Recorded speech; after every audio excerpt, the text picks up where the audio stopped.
la Sala Regional Jalapa del Tribunal Electoral del Poder Judicial de la Federación en materia de violencia política contra las mujeres en razón de género. Sean todas y todos bienvenidos. A continuación, cedo el uso de la voz al magistrado presidente Rigoberto Riley Mata Villanueva, quien nos dará un mensaje de bienvenida. Muchísimas gracias, estimado Francisco Hernández Félix. Muy buenos días a todas y todos. Junto a mis homólogas Margarita Concepción Espinosa Armengol y Yolida Bey Alvarado de la Cruz, quien se disculpa que por motivos personales no podrá acompañarnos, pero mi compañera sabe que cuenta con todo nuestro apoyo y respaldo. Asimismo, como con la, en este caso, compañía del doctor José Antonio Morales Notario, presidente de la Comisión Estatal de Derechos Humanos de Tabasco, así como de quienes integramos el Tribunal Electoral de Tabasco, es un honor dar la más cordial de las bienvenidas a nuestro amigo y doctor Enrique Figueroa Ávila, magistrado presidente de la Sala Regional Jalapa del Tribunal Electoral del Poder Judicial de la Federación, a quien, como ya lo he comentado, agradezco el haber aceptado con gentileza nuestra invitación, reiterándole mi reconocimiento al excelente trabajo que está realizando al frente de la citada Sala Regional, junto a su honorable pleno, integrado por la magistrada doctora Eva Barrientos Cepeda y el magistrado maestro Adín Antonio de León Gálvez, a quienes también envío un saludo con mucho afecto. En esta mañana, el doctor Enrique Figueroa Ávila nos disertará la interesante conferencia virtual Selección de problemáticas jurisdiccionales de la Sala Regional Jalapa del Tribunal Electoral del Poder Judicial de la Federación en materia de violencia política contra las mujeres en razón de género. Tampoco quiero dejar pasar mi agradecimiento a la titular de la Unidad de Género e Inclusión Social, Gabriela Valencia Torre, por su colaboración para la realización de esta conferencia. Y sobre todo, asimismo a quienes nos acompañan en esta plataforma digital. Saludo con mucho afecto a nuestros invitados especiales, al maestro Víctor Humberto Mejía Naranjo, consejero del Instituto Electoral y de Participación Ciudadana de Tabasco, a la licenciada María Elvia Magaña Sandoval, consejera del Instituto Electoral citado, al doctor Audiel Hipólito Durán Ramos, director general del Instituto Universitario Puebla, a mi estimado amigo el licenciado Hernán González Salas, consejero del Instituto Electoral y de Participación Ciudadana de Tabasco, a mi estimada amiga Elsie Yolanda Romero Aguirre, titular del Secretariado Ejecutivo del Consejo Estatal para Prevenir y Erradicar la Discriminación en el Estado, en representación del ingeniero Daniel Arturo Casasús Ruz, secretario de Bienestar, Sustentabilidad y Cambio Climático, a la maestra en Derecho Soledad Asunción Quintero Díaz, titular de Apoyo Jurídico de la Coordinación General de Asuntos Jurídicos adscritos a la Universidad Popular de la Chontalpa, a la licenciada Alejandra Hernández Treviño, directora de Atención de la Juventud, en representación del licenciado Miguel Ángel Contreras Verdugo, director del Instituto de la Juventud y el Deporte de Tabasco, a la licenciada Claribel García Contreras, coordinadora de la Dirección de Asuntos Jurídicos del Ayuntamiento de Comalcalco, en representación de la licenciada Rosa Margarita Graniel Centeno, presidenta municipal de dicho ayuntamiento, a la licenciada Jessica Lisbeth Díaz Domínguez, en representación de la maestra Denise Juárez Herrera, magistrada del Tribunal de Justicia Administrativa del Estado, al doctor Euler Ferrer Córdoba, coordinador de posgrados y académicos de la Universidad Los Ángeles Campus Tabasco, así como a la maestra Irma Salazar Méndez, titular de la Unidad de Género del Tribunal Superior de Justicia del Estado de Tabasco, a la licenciada Julisa Castro, secretaria general de Acuerdos del Tribunal de Justicia del Tribunal de Justicia Administrativa, así como, si no estoy mal, veo a la doctora Felipa, quien es directora de la Universidad Juárez Autónoma de Tabasco, en este caso de la División Académica de Ciencias Sociales y Humanidades. Muchísimas gracias por acompañarnos. Como todos sabemos, la reforma en materia de violencia política en razón de género, publicada el 13 de abril de 2020, instauró un nuevo esquema de distribución de competencias para investigar y sancionar a quienes ejerzan actos que puedan constituir violencia política de género, con la posibilidad de que se sancione por la vía penal, administrativa y electoral. En este orden de ideas, de conformidad con nuestras competencias, los tribunales electorales realizamos un papel fundamental cuando se somete a nuestra jurisdicción un asunto en el cual se considere que una mujer ha sido víctima de violencia política en razón de género. Pues como autoridades jurisdiccionales estamos obligados a evitar la afectación de sus derechos político-electorales por hechos u omisiones relacionados con este tipo de violencia. Ahora bien, la violencia política contra la mujer en razón de género, al ser una figura relativamente jurídica de nueva inclusión en la normativa electoral, trae en consecuencia una serie de problemáticas jurisdiccionales que como autoridades electorales debemos enfrentar. Además, el tema de la pandemia por COVID-19 que ha impactado en el funcionamiento de las instituciones públicas, considero es otra problemática adicional, pues como órganos responsables de la impartición de justicia y garantes de los derechos humanos, en este caso y sobre todo de los derechos político-electorales de las personas, en algún momento de la pandemia nos ubicamos en el escenario de privilegiar tanto la salud de las y los servidores públicos que integran el tribunal o tribunales electorales, como el derecho a la tutela judicial efectiva. En este sentido, creo que el actuar diligente en tiempos de pandemia para pronunciarse a la brevedad en un asunto donde se alegue o donde se controvierta violencia política contra la mujer en razón de género ha sido el mayor reto que hemos enfrentado en tribunales. Por ejemplo, la breve emisión de medidas de protección en un expediente que por su propia naturaleza es de urgente resolución, dado que podría generarse un daño irreparable. Por todo lo anterior, conocer las experiencias a las que se ha enfrentado en esta materia un órgano revisor, sobre todo cuando estamos inmersos en un proceso electoral local, en el cual se pueden dar estos casos de violencia, ojalá y no se den, pero también hay que estar atentos a estos casos de violencia política contra la mujer en razón de género, resulta más que oportuna y enriquecedora. Estimado magistrado presidente Enrique Figueroa Ávila, para el Tribunal Electoral de Tabasco siempre es un gusto recibirle en esta su casa, esperando pronto tenerle en el estado de Tabasco cuando las condiciones sanitarias así lo permitan. Y muchísimas gracias a todas y todos por su atención, muy amables. No quiero dejar pasar algo muy importante y lo digo respetuosamente. Quiero reiterar mi sincera felicitación a todas y todos las niñas y niños en su día. Ahora cedo el uso de la voz a la magistrada Margarita Concepción Espinosa Armengol, quien llevará a cabo la moderación de la presente conferencia. Muchísimas gracias a todas y todos. Fuerte abrazo. Gracias, presidente. Buenos días a todas y todos. Me uno a los parabienes de tener al magistrado Enrique Figueroa Ávila hoy, aunque sea de manera virtual, en el Tribunal Electoral de Tabasco. Para mí es un honor poder dar una síntesis curricular, una breve síntesis curricular de un currículo bastante extenso en lo expertise que es en materia electoral el maestro y magistrado presidente Enrique Figueroa Ávila. Él, como bien lo dije, es licenciado en Derecho por la Universidad Nacional Autónoma de México. Tiene los grados con mención honorífica de maestro en Derecho Procesal Constitucional, maestro en Ciencias Jurídicas y doctor en Derecho, todos por la Universidad Panamericana.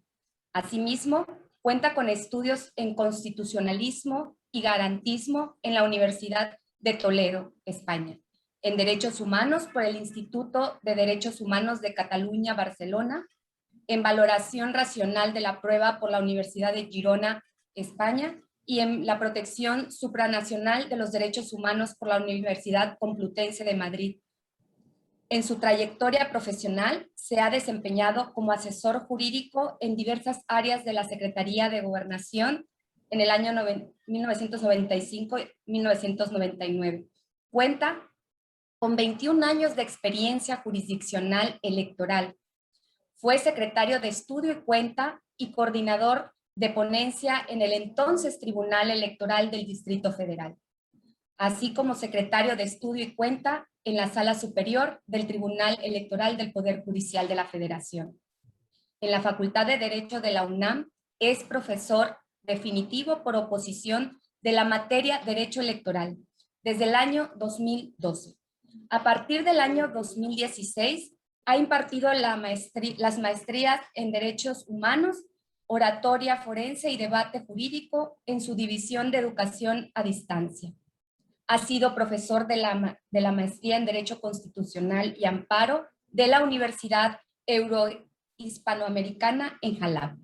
En el Instituto de Investigaciones y Capacitación Electoral del Tribunal Electoral del Estado de Jalisco, desde el año 2017 forma parte del claustro de profesores del programa de maestría y a partir del 2019 del doctorado en Derecho. Ha sido profesor en el Instituto de la Judicatura Federal, Extensión Jalapa, de la maestría Taller para la elaboración de sentencias de amparo contra leyes, integrante del cuerpo académico del doctorado en Derecho que imparte la Escuela Judicial Electoral del Tribunal Electoral del Poder Judicial de la Federación, así como integrante titular de su comité doctoral. Desde el 17 de marzo de 2016, el Senado de la República, a propuesta de la Suprema Corte de Justicia de la Nación, lo designó magistrado electoral federal de la Sala Regional Jalapa del Tribunal Electoral del Poder Judicial de la Federación, la cual preside desde el 30 de marzo del 2019. Así es como le damos la cordial bienvenida al magistrado Enrique Figueroa Ávila. De verdad, un abrazo a distancia y es un honor siempre para el Pleno del Tribunal Electoral de Tabasco tenerlo aquí. Adelante, doctor. Muchas gracias, distinguida magistrada. Saludo con mucho afecto, respeto y admiración al presidente del Tribunal Electoral del Estado de Tabasco, al magistrado Rigoberto Riley Mata Villanueva, a la distinguida magistrada Margarita Concepción Espinosa Armengol. Por favor, un saludo siempre afectuoso a la magistrada Yolidabey Alvarado de la Cruz, que esperamos que todo salga bien y adelante. Quiero saludar también con mucho afecto y respeto al señor presidente del Comité de la Comisión Estatal de Derechos Humanos del Estado de Tabasco, al doctor José Antonio Morales, notario. Muchas gracias, presidente, por hacernos favor de acompañar, por distraer su mañana en este acompañamiento. Saludo con mucho afecto, con mucho respeto a todas las funcionarias, funcionarios electorales, funcionarias y funcionarios de los diferentes poderes del Estado de Tabasco, a todas las personas que esta mañana la agendaron para poder acompañarme en el dictado de esta humilde conferencia. Y sobre todo, pues agradecerles y reiterar lo que ya adelantó el magistrado presidente del Tribunal Electoral del Estado de Tabasco. Me sumo a las cordiales felicitaciones a todas las niñas y a todos los niños de esta circunscripción y también refrendándoles que la Sala Regional Jalapa estará también siempre pendiente y atenta para la defensa de sus derechos en todo momento. Fíjense que esta mañana me siento muy contento también para poder participar con ustedes y reflexionar aquí con ustedes una selección de problemáticas jurisdiccionales que efectivamente, como ya se adelantó y se intitula esta conferencia, la Sala Regional Jalapa ha tenido estas experiencias a partir precisamente del conocimiento de asuntos que tienen que ver con la violencia política en razón de género contra las mujeres. Pero antes de llegar a este momento, a esta etapa donde vamos a platicar varias de esas problemáticas jurisdiccionales, es muy importante, me parece que es muy importante que siempre hagamos una recapitulación de cómo hemos llegado a este momento, cómo hemos llegado a esta etapa. Y fíjense que para esta recapitulación, como ustedes lo escucharon de la síntesis curricular que me hizo favor de dar cuenta a la magistrada, efectivamente, por allá en el año 2000, 2001, cuando yo empezaba como secretario de Estudio y Cuenta en un tribunal electoral local, recuerdo muy bien que ya las leyes electorales de aquella época hacían referencia, ¿verdad?, por ahí de manera tímida, de manera tibia, a la posibilidad de la participación política de las mujeres. Los enunciados jurídicos, las normas jurídicas de aquellas épocas hablaban de que se preferirá, ¿verdad?, se privilegiará, pero expresiones que siempre abrían espacios a la interpretación y, por supuesto, a incumplir con la participación política de las mujeres. Recuerdo muy bien que incluso en aquella época, por ahí del 2001, 2002, cuando nos tocaba vigilar desde la trinchera jurisdiccional los asuntos que se suscitaban en las elecciones del Distrito Federal o Ciudad de México, precisamente entre las discusiones que había en aquella época con mi magistrado titular, con los magistrados de aquel pleno, era precisamente, oigan, ¿y qué vamos a hacer si los partidos políticos, ¿verdad?, no cumplen las cuotas que están previstas en la ley, ¿verdad? Porque, bueno, como se imaginarán, todo el andamiaje jurídico de aquella época estaba compuesto por normas imperfectas, ¿verdad? Normas imperfectas porque las disposiciones legales decían que había que preferir, había que privilegiar, pero de ninguna manera se establecía con claridad cuál era la consecuencia que se generaría en caso de incumplimiento. Las famosísimas normas imperfectas, ¿verdad? Se establece la hipótesis, pero no se establece la consecuencia. Y entonces ya desde aquella época me acuerdo que en el pleno de aquel momento se discutía qué sanciones podemos adoptar para efecto de que se privilegie, de que se prefiera la participación política de las mujeres. Bueno, les quiero platicar que de aquella época recuerdo perfectamente que nunca pasaba por la mente de la magistratura la prohibición del registro de esas candidaturas, porque, insisto, las normas no tenían ese alcance. Eran definitivamente normas de tipo imperfecto. Sin embargo, como ustedes bien saben, ya empezábamos a principios de este siglo y milenio, empezábamos a hablar del tema de las cuotas de género, ¿verdad? Y disculpen si soy un poco, no atropellado, pero sí quisiera avanzar rápido porque no quiero distraerme mucho en la parte histórica, porque la selección de problemáticas que he construido para esta conferencia no las quisiera dejar de platicar con ustedes. Pero bueno, como sabemos entonces, en esos primeros años de este siglo y milenio, las cuotas de género pues tuvieron por supuesto un avance importante, se habló del 30-70, el 40-60, ¿verdad? Hasta finalmente llegar a la paridad. Pero en ese tránsito que estamos hablando prácticamente de un periodo de 2 décadas, sí les quiero platicar que hay asuntos emblemáticos muy importantes que no deben nunca olvidarse precisamente en la construcción del principio de paridad y sobre todo, ¿verdad?, en la atención de los temas en donde se examinan cuestiones relacionadas con la violencia política en razón de género.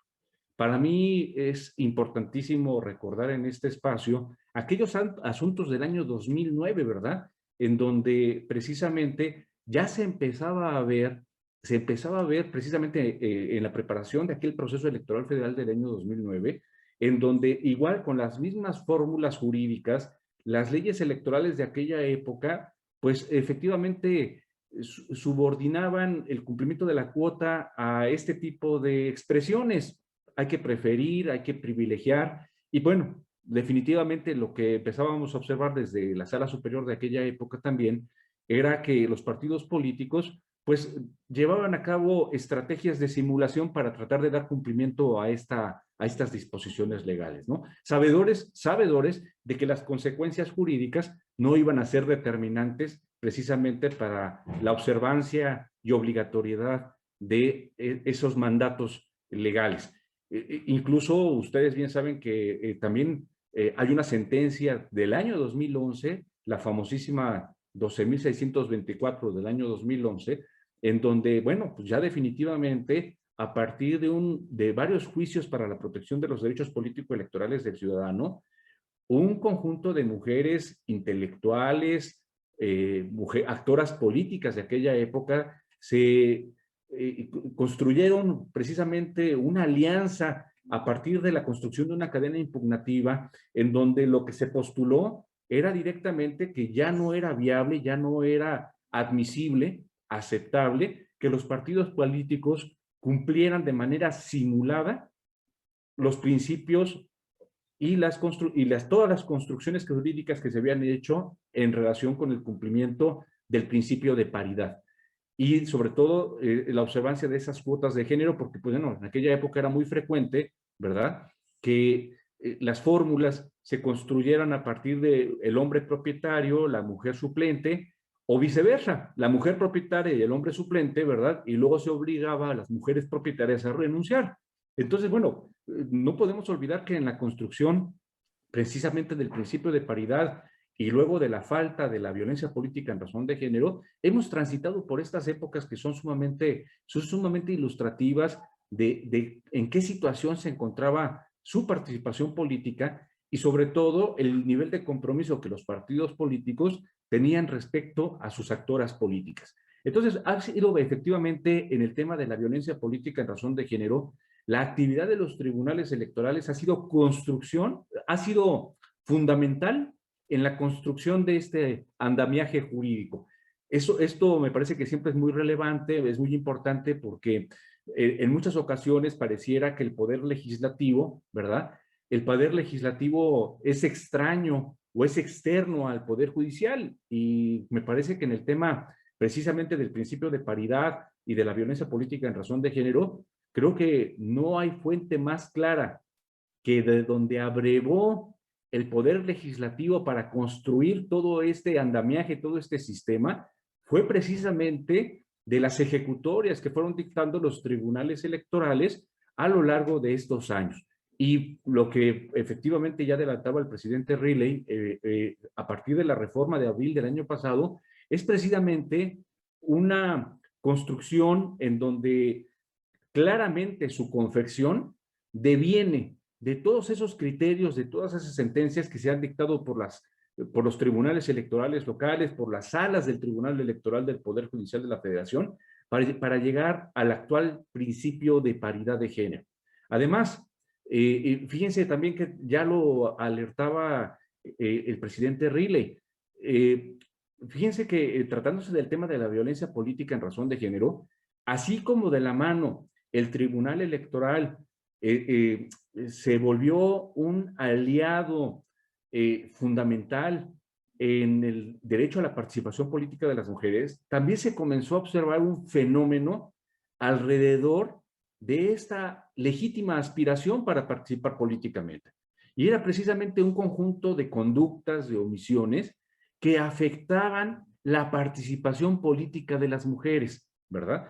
Y bueno, si ustedes revisan las normas jurídicas vigentes hasta antes del año 2015, realmente el concepto de violencia política en razón de género no está previsto directamente en alguna norma legal del sistema jurídico nacional de aquella época, ¿verdad? Por eso en el año 2014-2015, la Sala Superior del Tribunal Electoral del Poder Judicial de la Federación, en alianza con otras instituciones electorales como el Instituto Federal Electoral de aquella época, la Fiscalía Especializada para la Atención de Delitos Electorales, ¿verdad? El Instituto Nacional de Derecho de las Mujeres y otras más, se conjugaron y construyeron el primer protocolo para la atención de la violencia política en razón de género.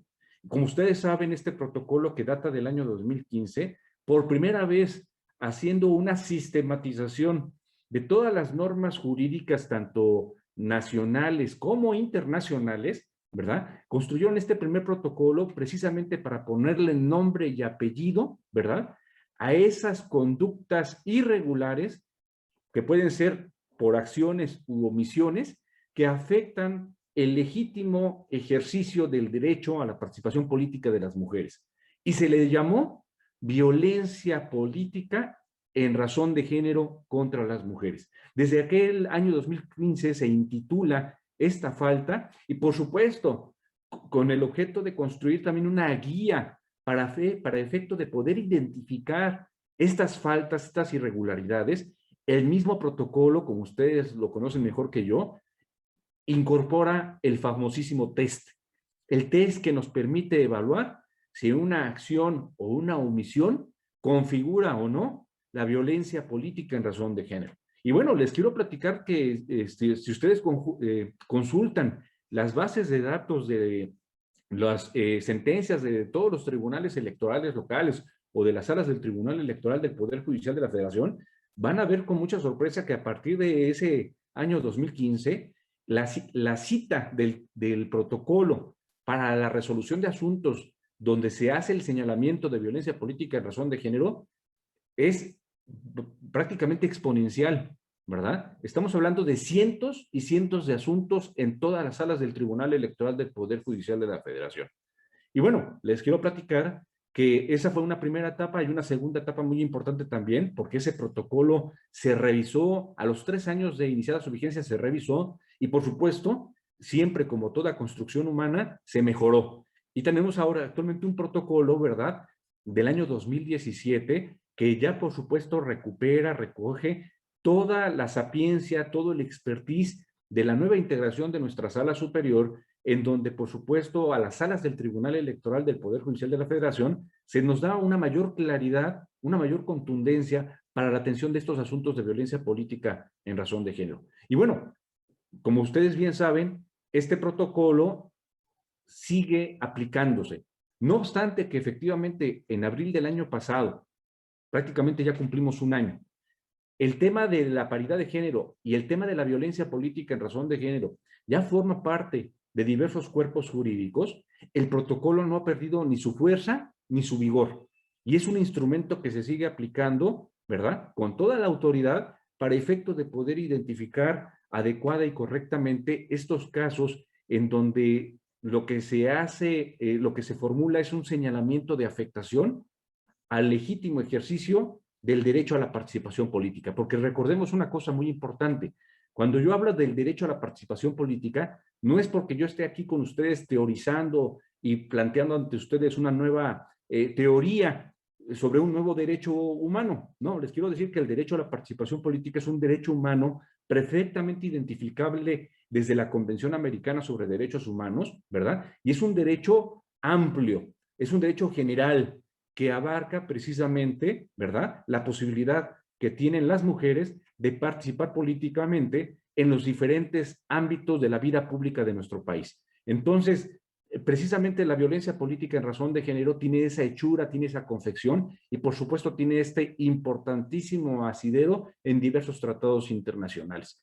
No obstante que la reforma legal, la reforma constitucional fue del año 2020, lo cierto es que si hablamos de un protocolo del año 2015, si hablamos de asuntos de violencia política en razón de género desde el año 2009 o con anterioridad desde el año 2000 se empezaba a asomar el tema, esto obedeció a que México forma parte de diversos tratados internacionales, ¿verdad?, cuya vigencia data incluso desde los años 80 y 70, ¿verdad?, pero que no habíamos tenido, ¿verdad?, ni los espacios, ni las coyunturas para poder examinarlos ya de manera especializada, como se empezó a hacer básicamente a partir del año 2009, tratándose del Tribunal Electoral del Poder Judicial de la Federación. Ahora, yo les quisiera platicar que efectivamente también en la construcción del tema de la violencia política en razón de género, porque como ustedes ya vieron, hablé de los años 2015 y 2017 en la construcción del protocolo, ¿verdad?, del protocolo para la violencia política en razón de género.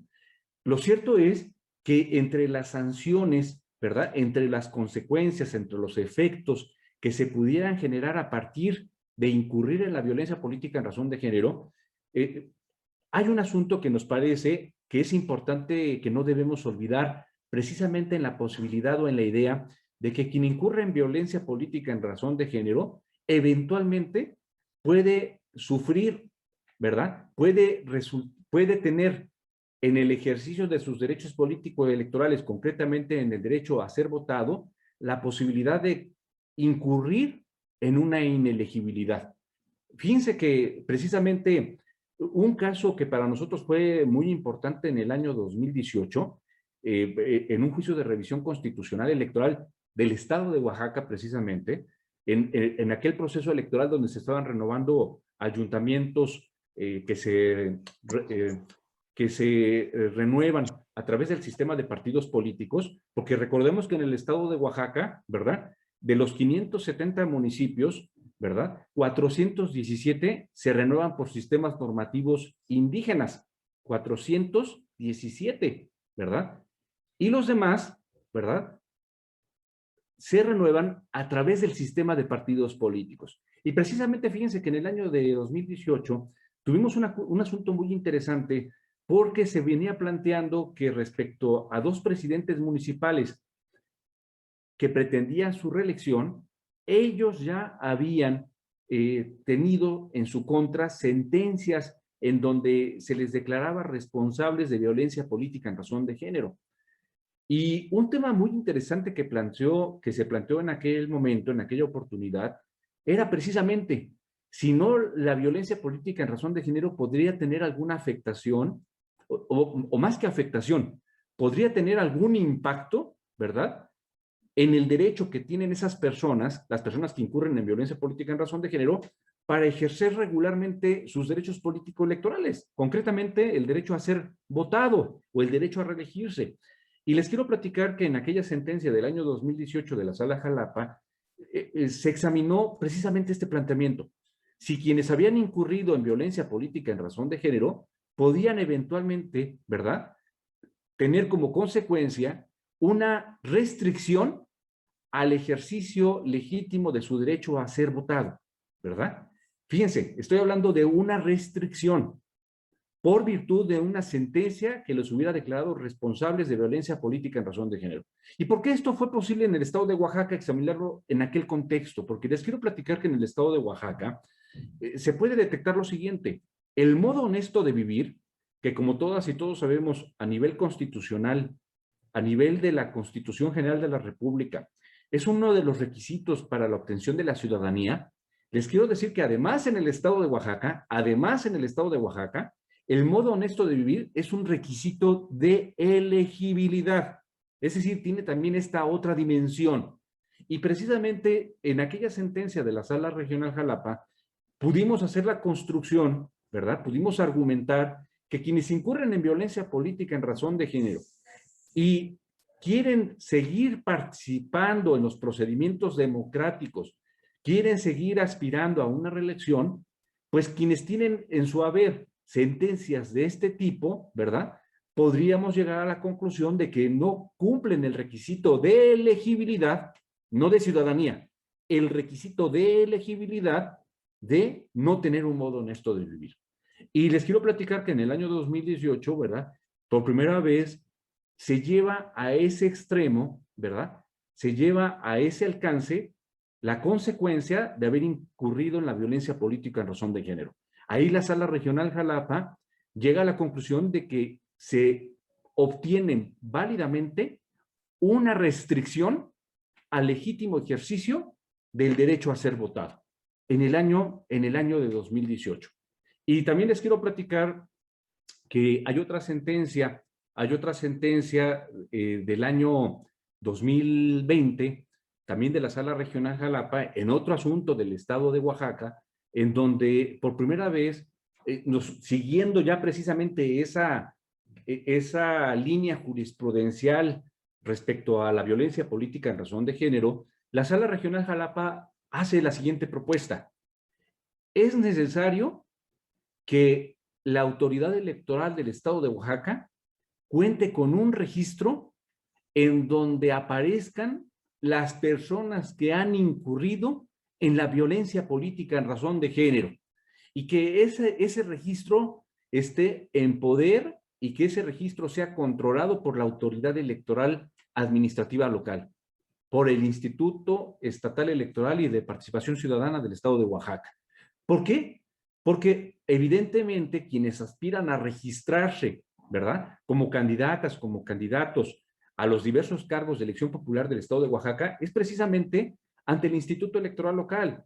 Y podrá ser el Instituto Electoral Local quien también, para efectos de revisar el cumplimiento de los requisitos de elegibilidad, podrá constatar si la persona que aspira a registrarse aparece o no aparece en ese registro, ¿verdad? Porque también pudimos observar en la Sala Regional Jalapa que las sanciones que se habían impuesto con anterioridad, sanciones como amonestaciones públicas, multas, eventualmente multas más onerosas, por ahí alguno que otro arresto, finalmente pues eran sanciones que no cumplían a cabalidad precisamente lo que buscaba la sentencia, que era erradicar, inhibir las conductas de violencia política en razón de género. Y bueno, llegamos a la conclusión de que si era dable construir una restricción también a partir precisamente de todo este sistema, ¿verdad? La restricción consistente en que quienes aspiren a reelegirse no deben tener en su haber sentencias en donde se les responsabilice de la violencia política en razón de género. Y bueno, como ustedes saben, y yo no me siento autorizado a hablar de ello, pero solamente lo voy a tocar rápidamente a manera de un flashazo. Ustedes ya saben que nuestro Instituto Nacional Electoral, bueno, que esta sentencia de la Sala Regional Jalapa, nuestra Sala Superior la potenció, la maximizó, porque a partir del recurso de reconsideración correspondiente, si bien la Sala Regional, la Sala Superior considera que la sentencia de la Sala Jalapa es correcta, considera que se quedó corta, que era necesario llevar ese registro no solamente a la entidad federativa, sino que era también necesario que ese registro se implementara también por el Instituto Nacional Electoral, para que los alcances del registro, ¿verdad?, también abarcaran a las elecciones federales. Y bueno, como ustedes saben, a partir precisamente de esa sentencia, ahora nuestro Instituto Nacional Electoral, ¿verdad?, y precisamente a través de la Comisión de Género que encabeza la consejera Carla Humphrey, verán, han hecho un trabajo magnífico también a partir de la construcción de un registro más amplio todavía, en donde se establece la famosísima declaración de 3 de 3, que ustedes conocen mejor que yo, ¿verdad? Y que abarca también la violencia política en razón de género. Es decir, las personas que aspiren a registrarse como candidatas o candidatos, entre otros motivos, no deben haber incurrido en la violencia política en razón de género. Entonces, como pueden ustedes ver, prácticamente se tratan de 2 décadas, de dos décadas de un trabajo muy, muy intenso, pero con una clara convicción. Tenemos que adoptar las acciones necesarias desde los tribunales electorales para que el derecho a la participación política de las mujeres no sea trastocado y menos aún quede impune. Y que en su caso, quienes resultan responsables de esas conductas, ¿verdad?, eventualmente puedan ver en el ejercicio de su derecho a ser votado una legítima restricción. Porque ustedes recuerden que salvo el derecho a la vida, todos los demás derechos humanos pueden estar sujetos legítimamente a restricciones. Y lo que marca nuestra Constitución y lo que marca nuestro sistema internacional de protección de los derechos humanos es que esas restricciones deben ser legítimas. Y precisamente aquí lo que la Sala Jalapa procuró demostrar es que una restricción de esta naturaleza es legítima, porque por supuesto no se trata de una restricción absoluta, se trata de una restricción que puede tener una duración de 3, de 4, de 5, de 6 años, ¿verdad? Y bueno, esto se hace también con la intención de que las personas que han resultado responsables, por supuesto, también tengan la posibilidad de tomar los cursos, la preparación que les permita reincorporarse al ejercicio del derecho a ser votado, pero por supuesto, ya en un ambiente, en un contexto en donde la participación política no llegue al extremo de incurrir en violencia política. Entonces, fíjense que habiendo tratado de pintar este panorama a grandes pinceladas, quisiera platicar con ustedes algunos asuntos que hemos tenido aquí en la Sala Regional Jalapa, que me parece interesante que recuerde yo con ustedes en esta mañana, para que vean ustedes por dónde ha procurado caminar la Sala Regional Jalapa, tratándose de asuntos de violencia política en razón de género. Fíjense que en un asunto muy interesante también del año 2018, les voy a decir el expediente, la clave del expediente, por si alguien quisiera luego leerla con mayor detenimiento. Es la clave de expediente SX, Sala Jalapa, JDC-118-2018. Esta sentencia, ¿por qué me parece importante traerla a colación en este momento?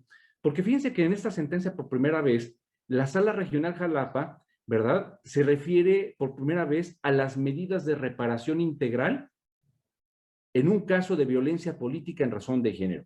En este caso que se había presentado ante el Tribunal Electoral del Estado de Oaxaca, pudimos detectar que la víctima había, por supuesto, se había dolido de la violencia política en razón de género y había solicitado medidas de reparación integral.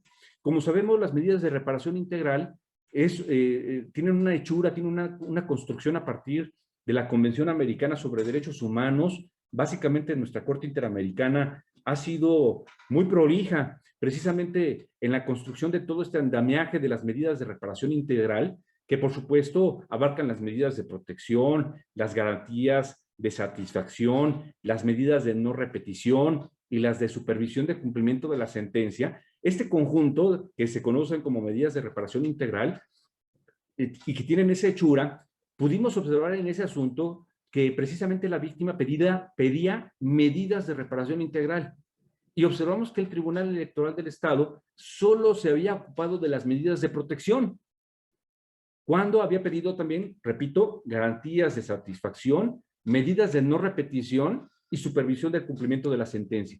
Y por supuesto, les quiero platicar que la Sala Regional Jalapa, por primera vez, determina que efectivamente en los casos de violencia política en razón de género, es necesario que aquellas sentencias adopten medidas de reparación integral, las cuales no solamente se constriñen a las medidas de protección, sino que incluyen también las garantías de satisfacción, las medidas de no repetición y las de supervisión de cumplimiento de la sentencia. Y por primera vez la Sala Regional Jalapa se ocupa precisamente de este tema con el objeto de que la reparación ante un caso de violencia política sea lo más amplia posible. Porque imagínense ustedes, detectar un caso donde un ayuntamiento, varios de sus integrantes que incurran en violencia política en razón de género, y que la única medida de protección sea decirles a ellos, absténganse de esa conducta, que esa fuera la única medida, cuando a través de las medidas de reparación integral incluso se puede ordenar que estos funcionarios tomen programas de capacitación. Precisamente, si estamos convencidos que mucho de la violencia política en razón de género es producto de nuestra cultura, de nuestra educación, precisamente los programas de capacitación atacarían directamente esta insuficiencia. Entonces, esta sentencia, por eso me parece muy relevante platicarlo con ustedes rápidamente hoy por la mañana. También les quiero platicar que hemos tenido casos en donde, fíjense que hemos tenido al menos 2 casos en donde hemos observado que se pone en riesgo la salud y la vida reproductiva de las funcionarias electas que se encuentran en estado de gravidez. Al menos la Sala Regional Jalapa ya ha tenido 2 sentencias en donde hemos detectado violencia política en razón de género contra, concretamente, regidoras electas que, cruzando el estado de gravidez, han sufrido violencia política en razón de género. Los asuntos que les platico rápidamente tienen las claves siguientes. Es el expediente, el primero de ellos, el SXJDC 326 de 2019, lo repito, SXJDC 326 de 2019, y el segundo de ellos es muy fresco, es el SXJDC 96 de 2021. Fíjense que hemos tenido ya al menos estos 2 casos en donde hemos podido observar que de parte de los demás integrantes del ayuntamiento no hay un acompañamiento hacia aquellas funcionarias, hacia aquellas integrantes del cabildo que se encuentran en estado de gravidez, ¿verdad? Y bueno, les quiero platicar que aquí el tema se vuelve crucial porque, como todas y todos sabemos, ¿verdad? Cuando la mujer, en ejercicio de su legítimo derecho a la salud y a la vida reproductiva, cruza por el estado de gravidez, requieren un acompañamiento especial. Y observamos en estos casos que de parte de las presidencias municipales, de las secretarías, de los demás regidores, no había ese acompañamiento que incluso previenen las leyes, ¿verdad? Porque, como ustedes saben, hay diversos tratados internacionales además que protegen precisamente la vida reproductiva de las mujeres, y que de parte de los demás integrantes del cabildo no se había llevado a cabo ese acompañamiento. Entonces, fíjense ustedes que, por ejemplo, en este asunto, en el 96 de 2021, ¿verdad? Ahí nosotros establecimos un criterio en el sentido de que cuando una mujer presenta una demanda de violencia política en razón de género y ella se encuentra en estado de gravidez en el ejercicio de su cargo público, esto debe necesariamente tomarse en cuenta al momento de hacer el estudio de la violencia política en razón de género para determinar si se acredita o no se acredita, ¿verdad? Y en el otro asunto, en el 326-2019, fíjense que ahí detectamos que mucha de la justificación para no acompañar a la regidora en estado de gravidez se excusó, se pretendió defender a partir de que el sistema normativo indígena, ¿verdad?, decía que los integrantes del cabildo pues tienen que trabajar bajo determinadas condiciones y exigencias, y que ese sistema normativo indígena no hacía ninguna diferencia tratándose de mujeres que estuvieran en estado de gravidez. Bueno, pues les quiero platicar que en este asunto del 326-2019, nosotros postulamos que cuando hay asuntos de violencia política en razón de género, pueden resultar inconstitucionales los sistemas normativos indígenas que ponen en riesgo la salud y la vida reproductiva de las funcionarias electas que se encuentran en estado de gravidez. Entonces, estos han sido hasta ahorita dos asuntos que hemos tenido muy interesantes, en donde hemos tenido que enfrentar precisamente situaciones en donde las mujeres han sufrido también violencia política en razón de género cuando están transitando por el estado de gravidez. Como por ejemplo, en uno de estos asuntos, imagínense ustedes, en uno de estos asuntos encontramos que precisamente en el asunto del sistema normativo indígena, ahí detectamos esta situación particular. Decía la presidenta municipal, bueno, si ella está embarazada es porque ella así tomó su decisión, pero como va a tenerse que ausentar del ayuntamiento y va a tener que entrar su suplente, ¿verdad? Bueno, pues entonces que esta regidora que está en estado de gravidez, que se va a tener que ausentar de su cargo, con su sueldo, que le pague a la suplente. Bueno, pues como se pueden imaginar, pues esto prácticamente atenta contra todo el sistema de protección, no solamente hacia la mujer en ejercicio precisamente de su derecho a la salud y de su vida reproductiva, sino potencialmente también puede afectar eventualmente al producto. Entonces, como pueden ver, estos casos han sido muy interesantes porque también nos han permitido observar que en ocasiones también dentro de los propios ayuntamientos, podemos observar incluso este tipo de contextos que ponen en riesgo también a las mujeres que legítimamente en el ejercicio de su cargo público deciden embarazarse, pasar por el estado de gravidez, y que bueno, esto lo único que debe generar de parte de todas las autoridades es la aplicación del marco jurídico que protege y garantiza también su derecho a la salud y a su vida reproductiva. Otro caso que quisiera yo platicarles aquí, también que es del estado de Oaxaca, les quiero comentar que también detectamos un caso muy interesante en el expediente SXJE es juicio electoral, JE 79-2020. ¿Por qué nos pareció un asunto muy interesante? Porque fíjense ustedes que detectamos que la regidora se dolía de violencia política en razón de género precisamente por los integrantes del órgano que se había constituido dentro del municipio para la prevención y atención de la violencia de género. Dicho en otras palabras, el órgano que estaba pensado para prevenir y atender la violencia de género dentro del municipio, precisamente es quien había incurrido en los actos que configuraban la violencia política en razón de género. Entonces les quiero platicar que en ese caso la Sala Jalapa construyó la determinación de que, a ver, si quienes incurren en la violencia política en razón de género son los integrantes del órgano que está pensado para prevenirla y atender la violencia de género, ellos no pueden decirse en modo alguno desconocedores de precisamente el marco jurídico que están llamados a proteger o a tutelar. Y ahí encontramos directamente que a veces la violencia política en razón de género incluso puede provenir del órgano llamado a prevenir y atender la violencia de género. Entonces, es por eso este asunto me parece muy interesante platicárselos en esta mañana, y como les digo, este asunto lo pudimos conocer en este expediente SXJE 79 del 2020.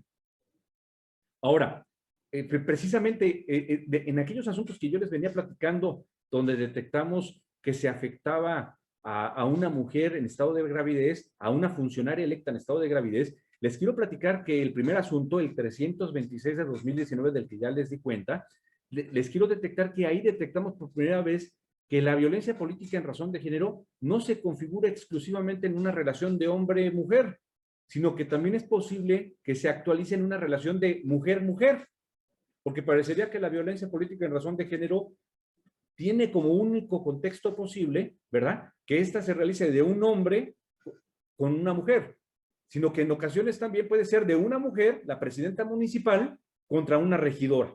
Entonces también, fíjense que en este asunto 326-2019 también detectamos esta particularidad.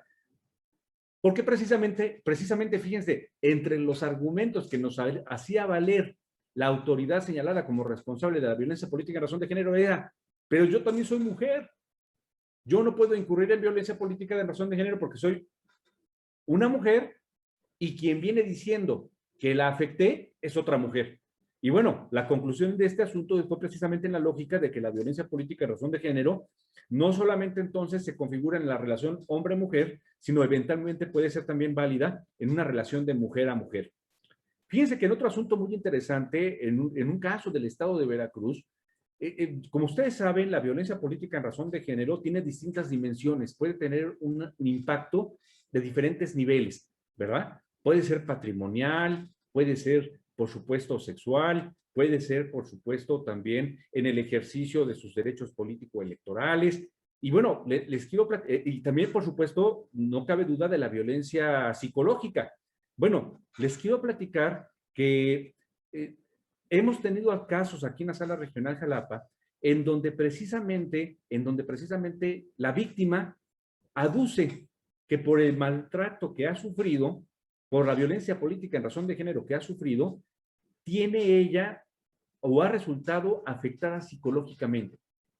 ¿Y cuál era la defensa que nos venían haciendo valer las autoridades responsables, las personas señaladas de incurrir en la violencia? Nos decían, a ver, tribunal, no puedes tener acreditada la violencia psicológica porque pues, ella no te está acompañando un dictamen pericial que así lo acredite, ¿no?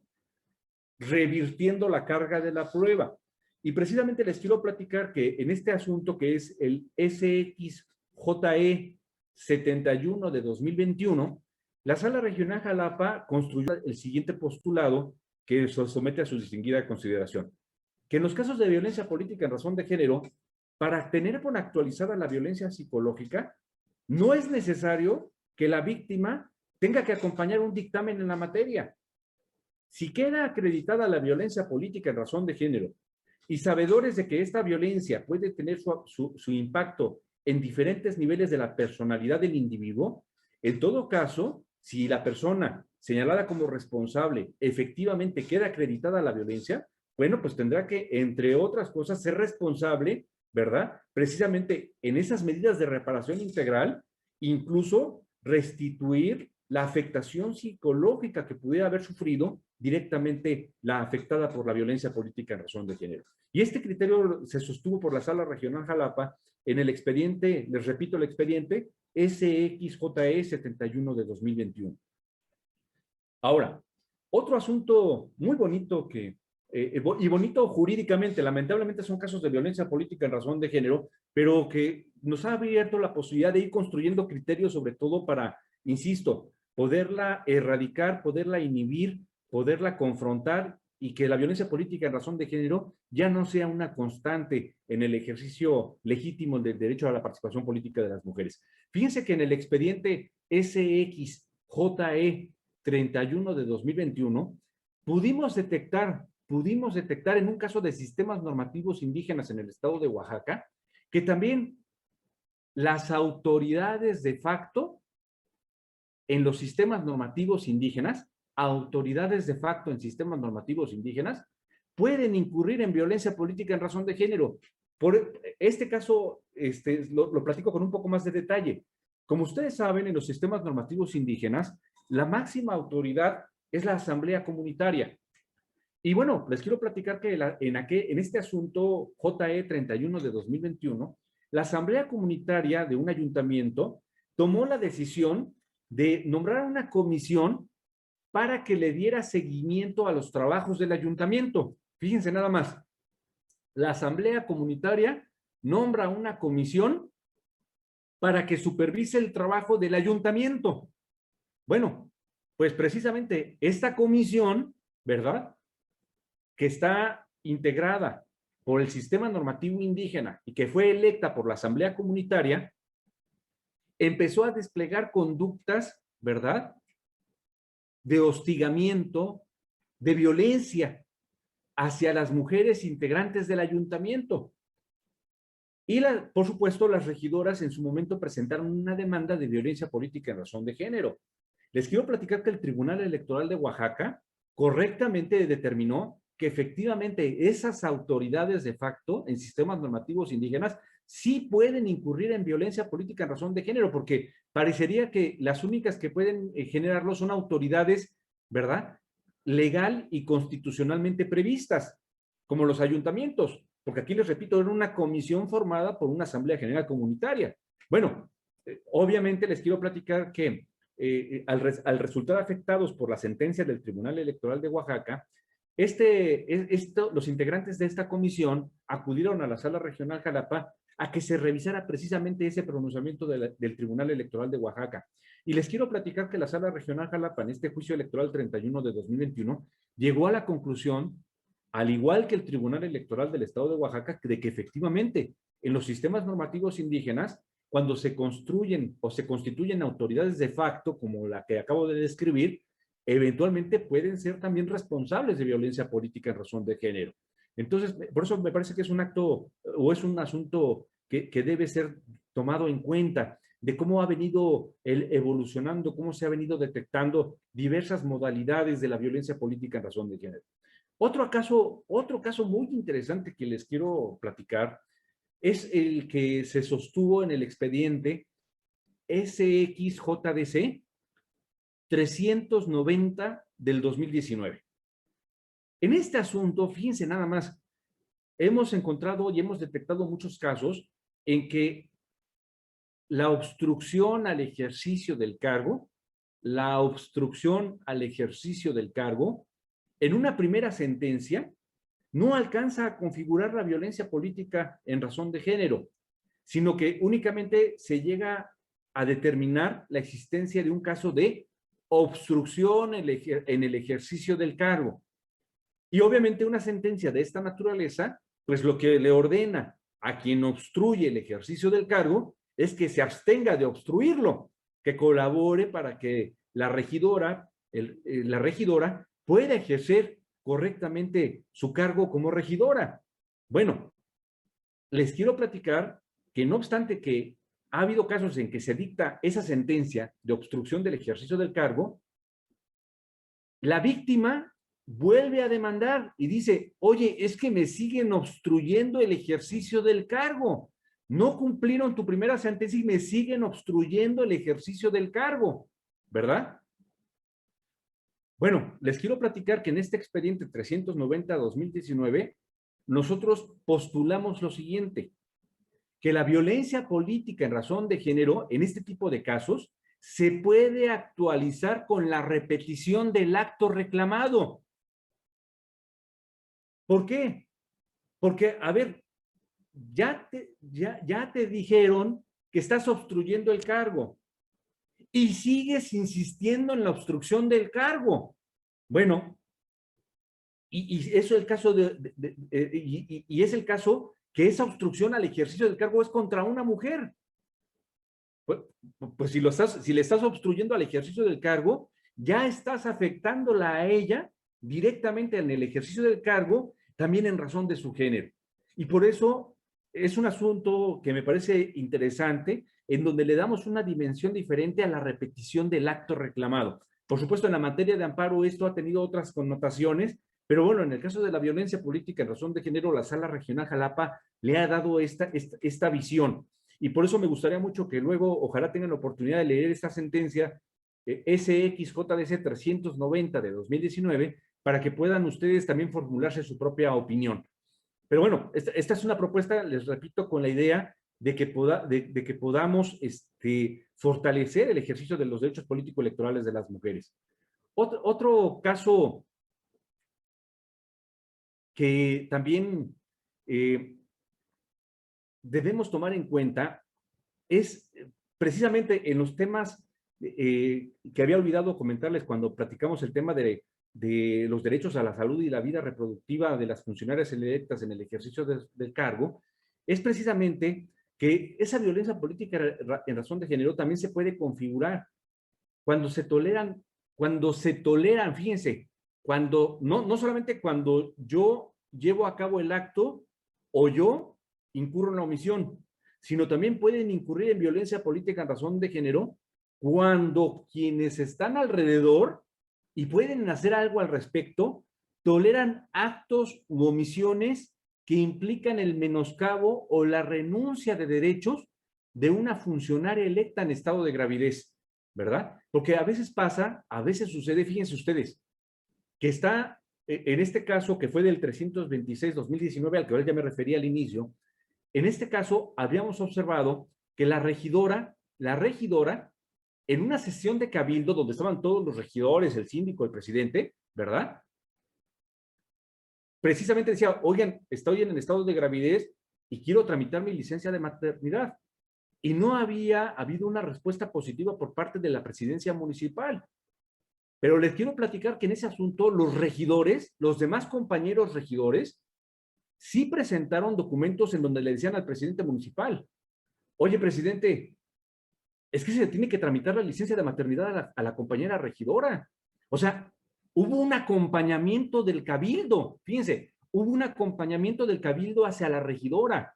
Entonces también quiere decir, contrario sensu, que eventualmente quienes conocen una situación de este tipo y si no actúan, eventualmente pueden ser también generadores de violencia política en razón de género. Por eso este asunto, este temita no lo quería olvidar porque ese 326-2019 se los recomiendo mucho, les recomiendo mucho su lectura porque creo que puede dar muchas luces y sobre todo pues puede abrir muchos espacios de reflexión y de análisis por parte de ustedes.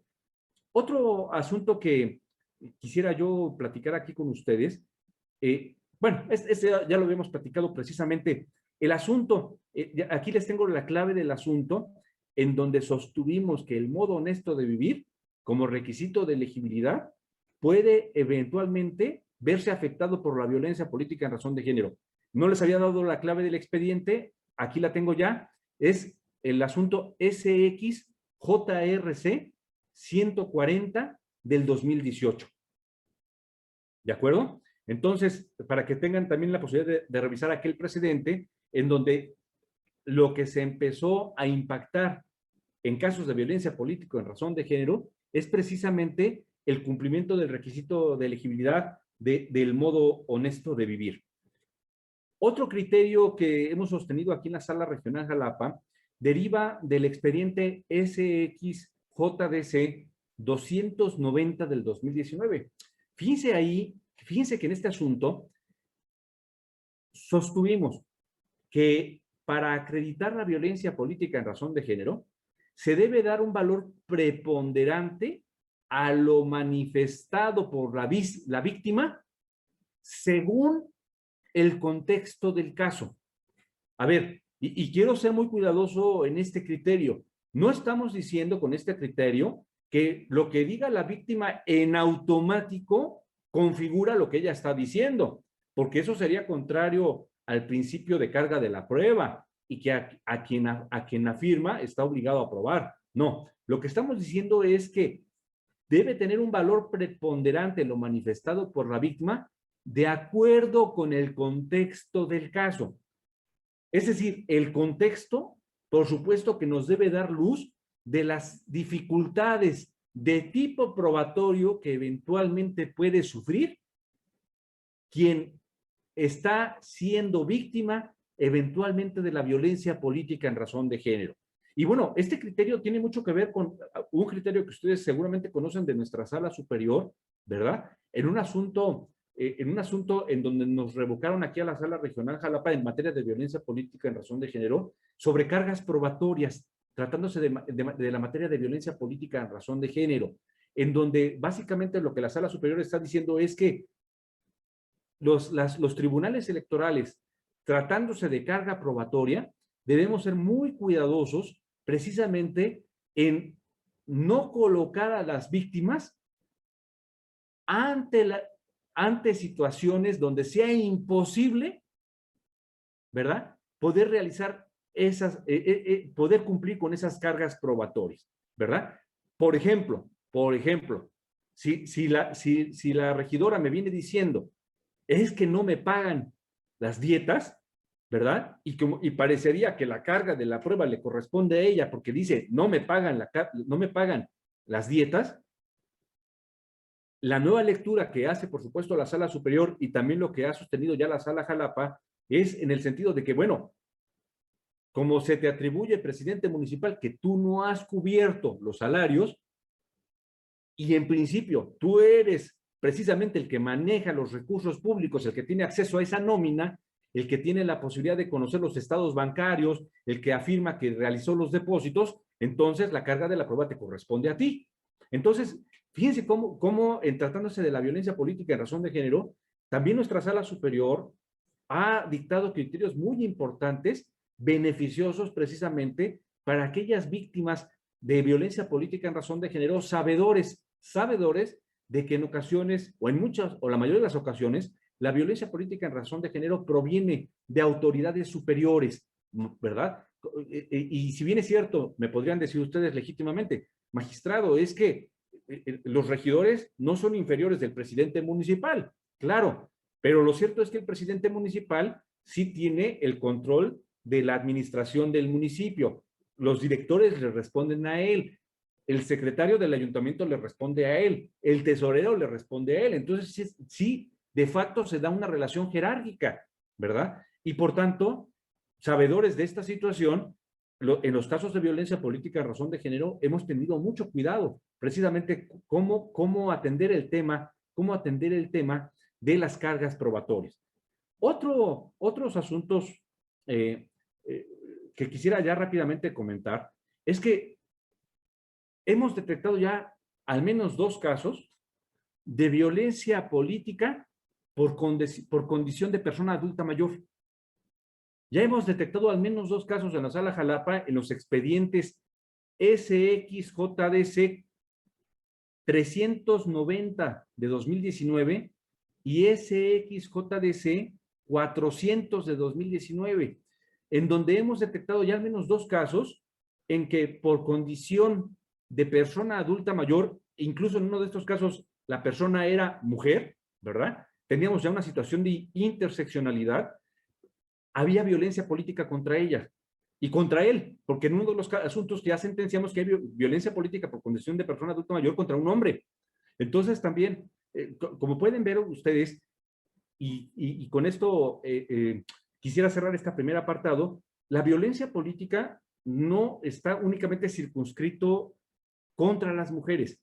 La violencia política, hemos podido detectar, se puede dar también en aquellas situaciones de vulnerabilidad de a cualquiera otra de las categorías sospechosas a que se refiere el artículo 1º, párrafo último de la Constitución Política de los Estados Unidos Mexicanos. Es decir, por supuesto, un tema para la agenda del Tribunal Electoral del Poder Judicial de la Federación respecto a la violencia política contra las mujeres es un tema importantísimo de la agenda, pero también las salas del tribunal nos hacemos cargo de que puede haber contextos de violencia política contra alguna otra de las categorías sospechosas del artículo 1º, párrafo último de la Constitución.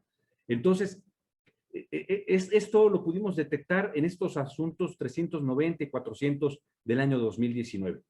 Fíjense también que para avanzar más rápido, porque quisiera, si lo consideran los organizadores, abrir algún espacio para intercambiar con ustedes alguna reflexión, hemos también detectado, fíjense, que aunque no son casos de violencia política en razón de género, empiezan a acercarse a ellos.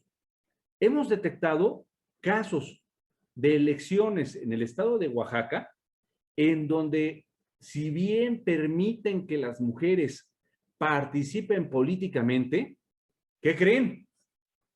Solo les permiten ser electas a determinadas regidurías,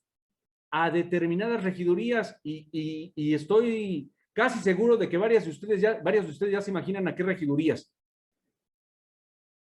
En el asunto JDC 134 de 2020, detectamos que en el ayuntamiento de Coicoyán de las Flores, a las mujeres solamente les dejan ser electas en la regiduría de salud. Solo la regiduría de salud. En el asunto SXJDC 140-2020, en la elección del Ayuntamiento de Santo Domingo Tomaltepec, Oaxaca, también detectamos que solamente les permiten ser electas para las regidurías de salud y de educación. Sí, no las dejan ser regidoras de obras, no las dejan ser regidoras de hacienda, no las dejan ser síndicas, pero sí, eso sí, salud y educación para ellas, ¿no? Y también detectamos, fíjense, otro asunto, en el expediente SXJE 23 de 2020, en la elección de reforma de Pineda de Oaxaca, que incluso a la mujer se le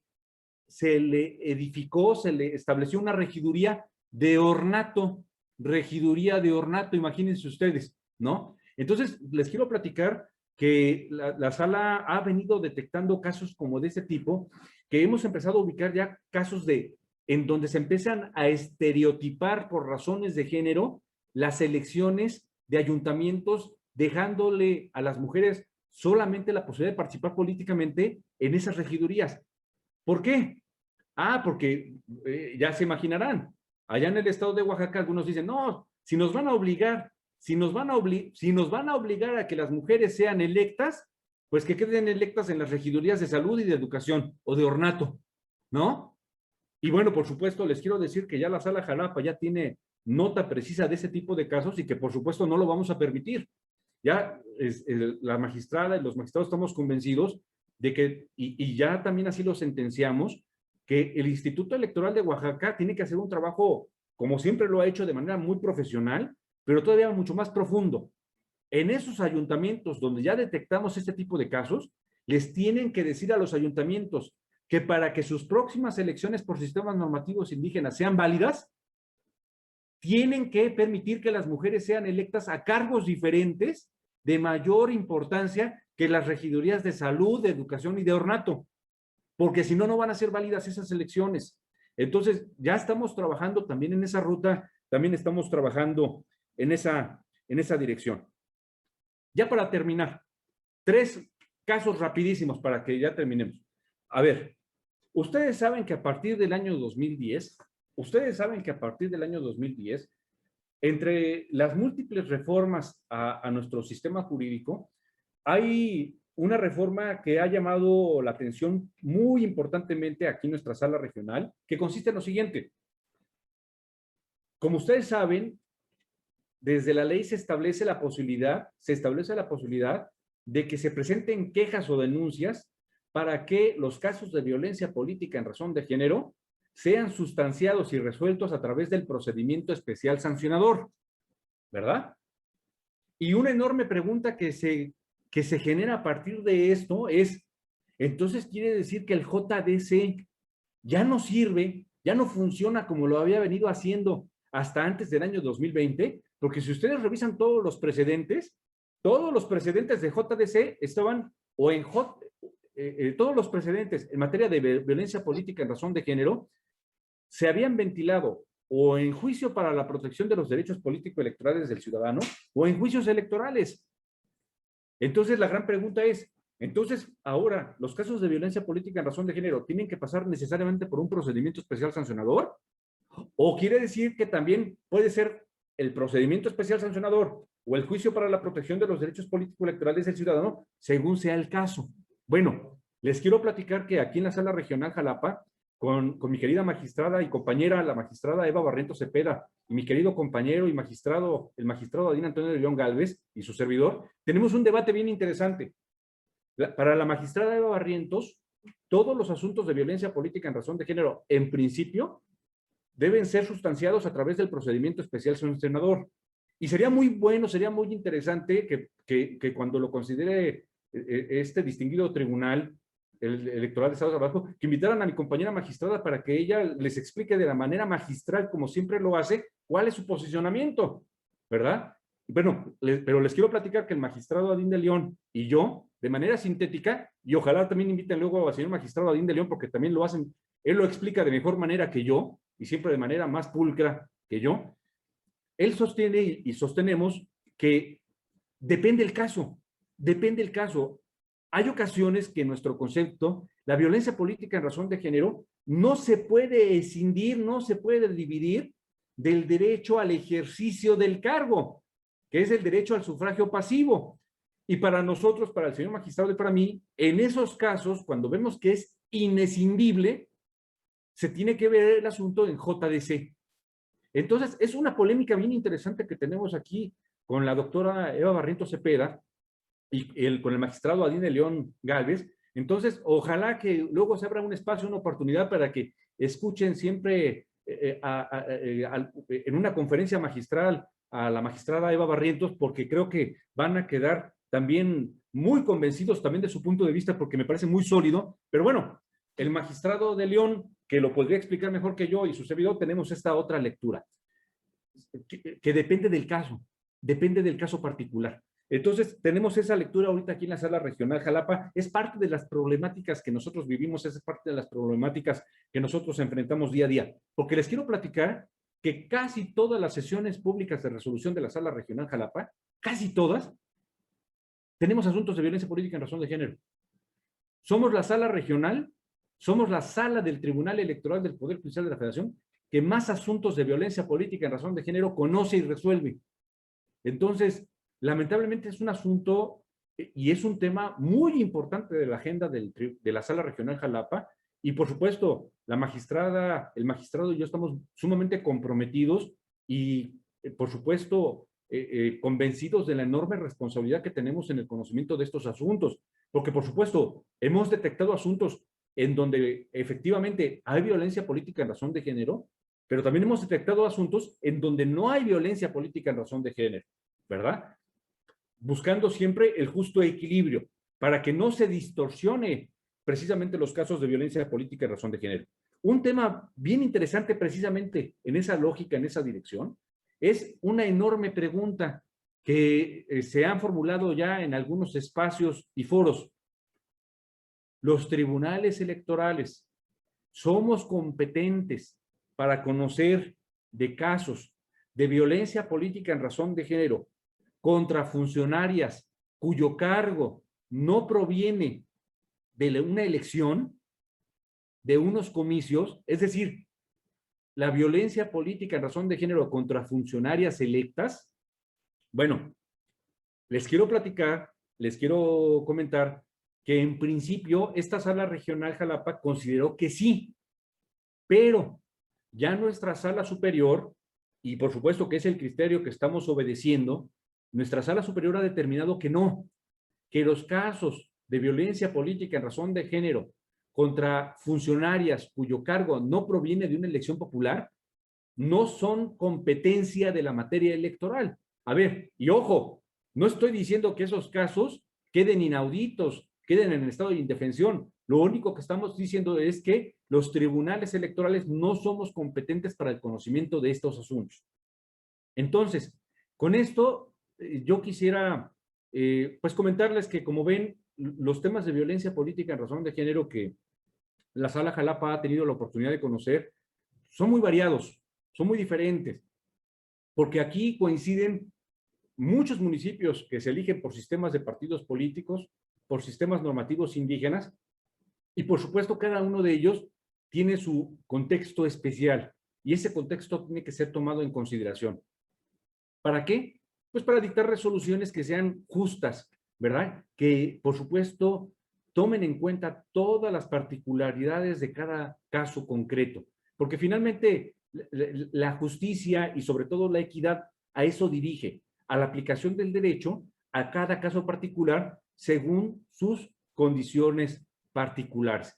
Finalmente, yo, aprovechando que ahorita tengo el uso de la voz, quisiera emitir un último mensaje y decirles que la Sala Regional Jalapa, la magistrada Eva Barrientos Cepeda, el magistrado Albino Antonio de León Gálvez y un servidor, les quiero decir que esta Sala Regional está profundamente convencida y comprometida de que en estos procesos electorales locales y federal 2020-2021 debemos ser sumamente cuidadosos de que ningún caso de violencia política en razón de género quede impune, pero también que ningún caso de violencia política en razón de género que no lo sea, también así quede resuelto, porque esto es muy importante para el fortalecimiento de nuestro régimen democrático y sobre todo para que la violencia política en razón de género efectivamente sea correcta y adecuadamente erradicada.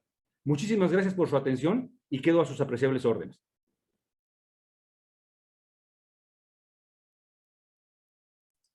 Gracias, estimado magistrado. De verdad que quedamos muy satisfechos con todos y cada uno de los temas y cómo fue abordando desde el inicio hasta el final de cómo Sala Jalapa ha sentado los precedentes importantes en los casos de violencia política de género. Y de verdad que lo último que hacía la reflexión de tener esa sensibilidad de tanto de las autoridades que estamos inmersas en fomentar y prevenir este tipo de conductas que puedan limitar la participación política de las mujeres en los accesos a los cargos de toma de decisiones. De verdad, nos fue muy plácido escuchar los precedentes, ver la postura que han tomado Sala Jalapa, que a nosotros los tribunales locales pues también nos dan luces y directrices para los asuntos que están o que nos han estado llegando y que están próximos también a llegar en aras del proceso electoral que tenemos en puerta. Hay muchas felicitaciones en el chat, están todos complacidos con su participación y no sé si le parezca que le formule de 3 preguntas y una vez para que las responda, o se las formulo todas y usted las responde. Quedo a consideración. Gracias, magistrada. Si fuera posible a través de bloques de 3, sería maravilloso. Perfecto. Bueno, la primera es de Manuel Antonio Montejo. Él hace la interrogante: ¿cómo podríamos detectar la violencia política con elementos de género? También está Claudia Jiménez, de manera breve, en casos si procede el JDC y en cuáles debe sustanciarse por vía del PES. O sea, ¿cuándo procede el JDC y en cuáles debe sustanciarse por vía del PES? Otra de las interrogantes.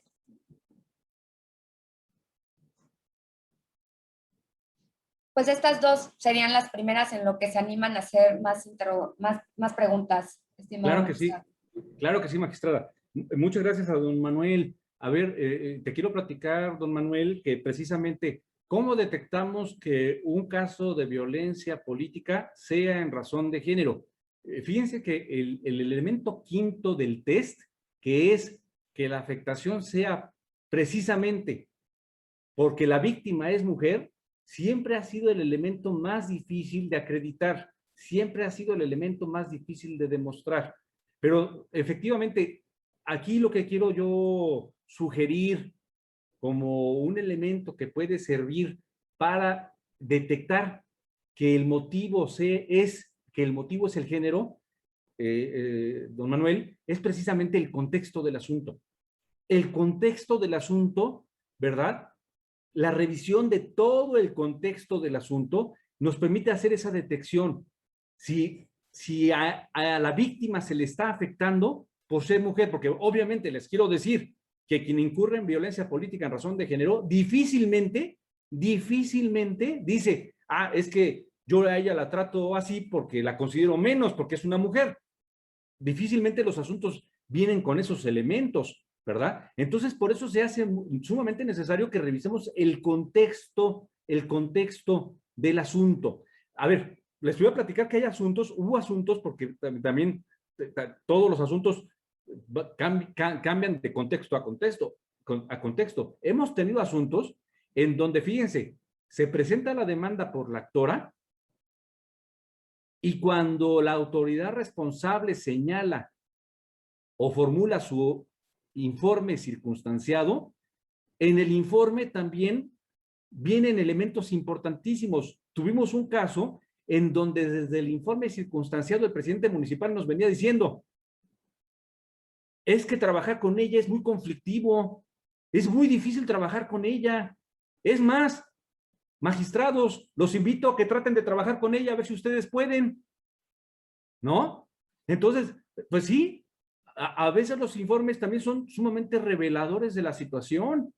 Entonces, esa es una de las fórmulas también. Además, te quiero platicar, don Manuel, que el protocolo, precisamente para la acreditación del elemento quinto, también agrega varios ejemplos y también, cuando tengas espacio y oportunidad de echarle un ojito a las sentencias que fui relatando a lo largo de la plática, creo que varias de ellas te pueden dar pistas de cómo de manera científica, a través de este método que establece el protocolo, es posible precisamente identificar que la violencia política proviene precisamente por ser mujer, porque efectivamente, creo que tú también ya lo inferiste, puede haber casos en donde la violencia política no sea por razón de género.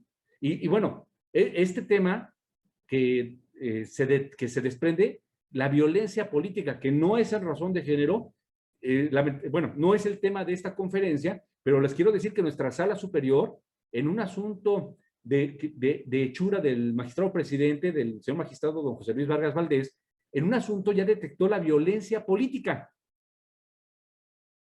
Casos de violencia política que no necesitan del elemento de género. Entonces, como ven, las distintas salas del Tribunal Electoral estamos todo el tiempo revisando cada caso particular para de ellos desprender lo que eventualmente pudiera configurar una falta a nuestro sistema jurídico. Y para denominar violencia política en razón de género a lo que es violencia política en razón de género, o en su caso, llamar violencia política a esos casos que no tienen el elemento de género. Bueno, eso sería por lo que hace la pregunta de don Manuel. A la licenciada Claudia le quiero agradecer también su pregunta. Fíjense, licenciada Claudia, que ¿qué casos de JDC y qué casos a PES? A ver, esto va a ser bien interesante porque, como ya les platicaba, si ustedes platican y ojalá tengan esa posibilidad de platicar con la magistrada Eva Barrientos, ella tiene un criterio muy sólido en el sentido de que no todos los asuntos tienen que ser a través del procedimiento especial sancionador, ¿verdad? Y como ya les alertaba en mi caso, con el criterio del magistrado Adín de León, hemos sostenido que depende del caso. ¿Y cómo los podemos identificar? Porque esa es la pregunta que nos hace la licenciada Claudia. Bueno, yo te podría decir que si la violencia política está relacionada con el ejercicio del derecho de sufragio pasivo en su vertiente de desempeño del cargo, para mí el tema es inescindible y se tiene que ver en JDC. Porque si no, ¿qué vamos a generar? Vamos a generar un asunto en donde el mismo asunto, fíjense ustedes, el mismo asunto, el tema de violencia política en razón de género se vería en PES y el mismo asunto, pero por lo que se refiere a la afectación al derecho a ser votado en su vertiente de acceso y desempeño del cargo se vería en JDC. O sea, el mismo asunto en dos vías. Y creo que eso sería en perjuicio, en desdoro, ¿verdad?, de los planteamientos de la justiciable. Entonces, yo tomaría como criterio esta potencial lectura para efecto de poder identificar cuándo PES y cuándo JDC. Y bueno, también, obviamente, puede ser PES, también podría ser PES si lo que viene diciendo la funcionaria, el funcionario, sobre todo la funcionaria, no tiene que ver con el derecho a ser votada en su vertiente de desempeño del cargo, sino que se trate del ejercicio de algún otro cargo o de alguna otra situación que no tenga que ver directamente con el ejercicio de su cargo público al cual resultó electa. Espero con estas precisiones haberme acercado un poquito más, licenciada Claudia, a tu pregunta. Muchísimas gracias. Muchísimas gracias, magistrado Enrique. Siguiendo con las interrogantes que nos formulan en el chat, Juan Fernando pregunta, ¿se puede diferenciar casos que sean violencia política y no con elementos de género? El licenciado Víctor formula, ¿qué pasa si no se inscribe en el registro o en la lista al responsable, al registro de violentadores, me quiero que se refiere? ¿Sigue siendo inelegible el responsable de violencia política? Y por tercera, dice María Luisa, excelente disertación, ¿nos podría compartir qué opina en los casos políticos en los que coinciden los derechos de las personas indígenas y los derechos de paridad de género? ¿Cree que deba repararse los derechos de estas comunidades por la protección constitucional que tienen, o cree que deba introducirse y procurar los derechos de las mujeres en razón de género, incluso en estas situaciones? Adelante, magistrado. Muchas gracias, magistrada. A ver, Juan Fernando, como platicaba, por supuesto que hay casos de violencia política que no son razón de género. Y, por ejemplo, ponía yo a manera de ejemplo aquellos casos donde detectamos la violencia política en razón de persona adulta mayor. Ahí no está el elemento de género involucrado.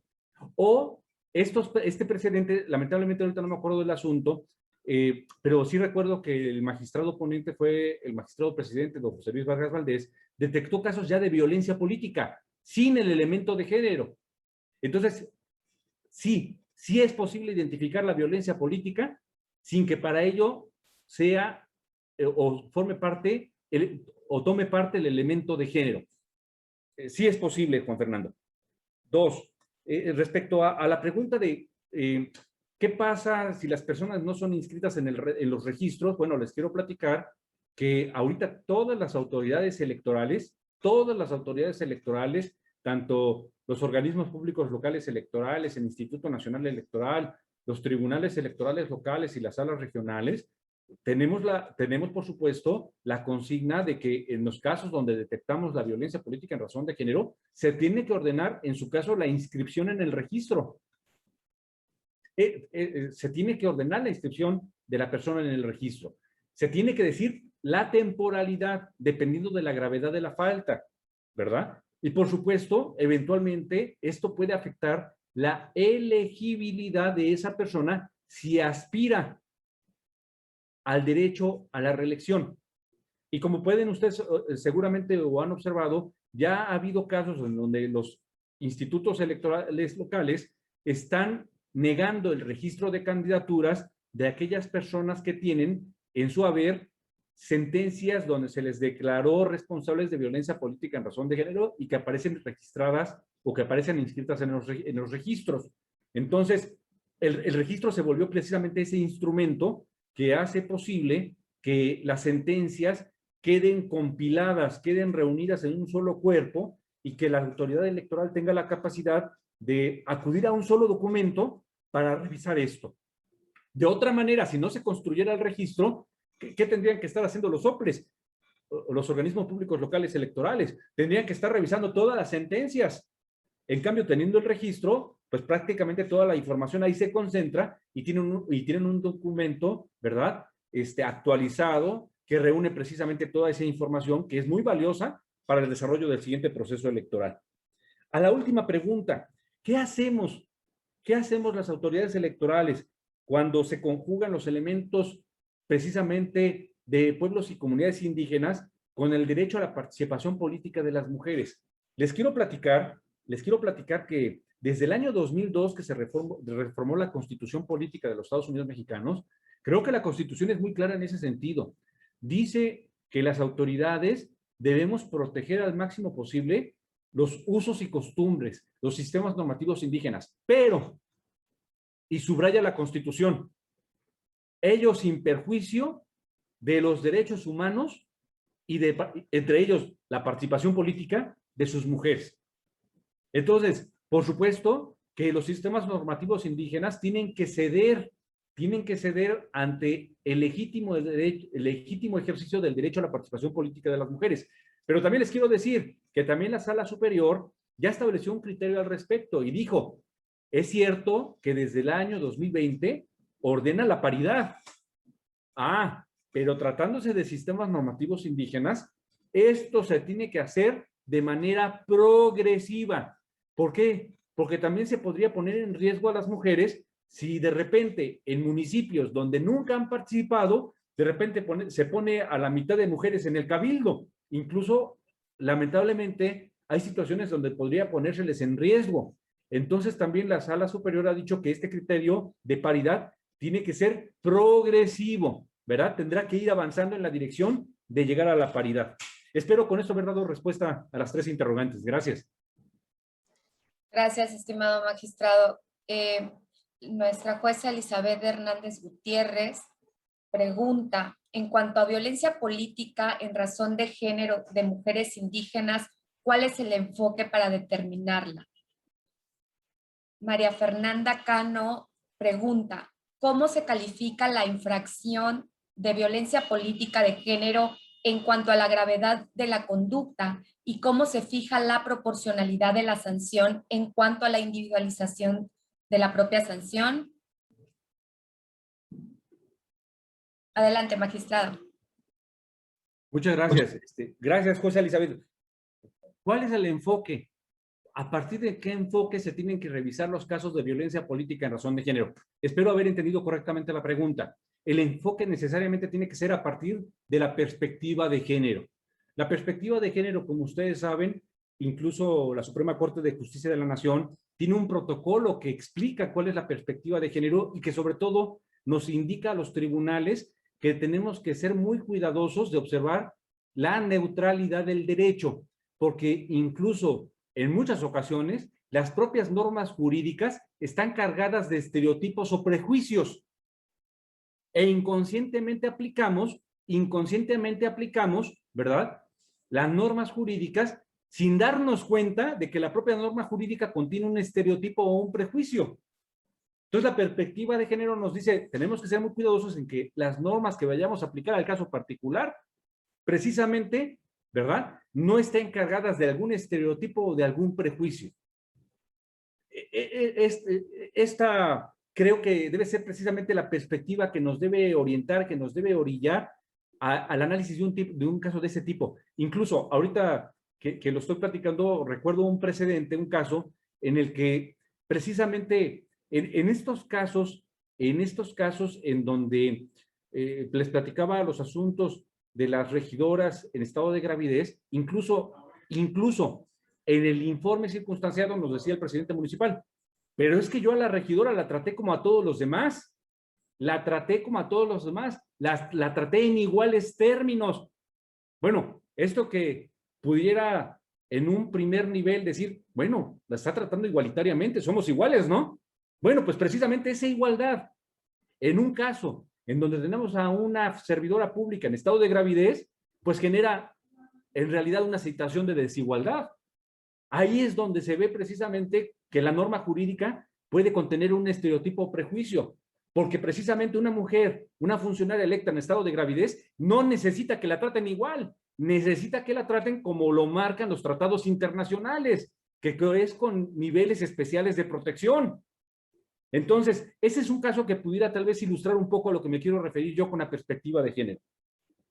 Ahora, respecto al tema de la gravedad y también la temporalidad, les quiero platicar que yo les recomiendo que consulten, ojalá luego pudieran invitar a la consejera electoral, Carla Humphrey, que lo va a explicar mucho mejor que yo, pero les quiero platicar que el Instituto Nacional Electoral emitió unos lineamientos muy importantes que establecen precisamente cómo y cuándo, el cómo, el cuándo, el por qué, ¿verdad?, de las sanciones relacionadas con violencia política en razón de género. Y también establecen los niveles de gradualidad de qué casos deben considerarse graves o especiales, ¿verdad? Graves o especiales, porque prácticamente les quiero platicar que cuando ya se detecta un caso de violencia política en razón de género, ¿verdad? Se está obstaculizando el ejercicio de un cargo, no se pagan las dietas, ¿verdad? Incluso no se apoya, como les decía, no se apoya a una funcionaria en estado de gravidez.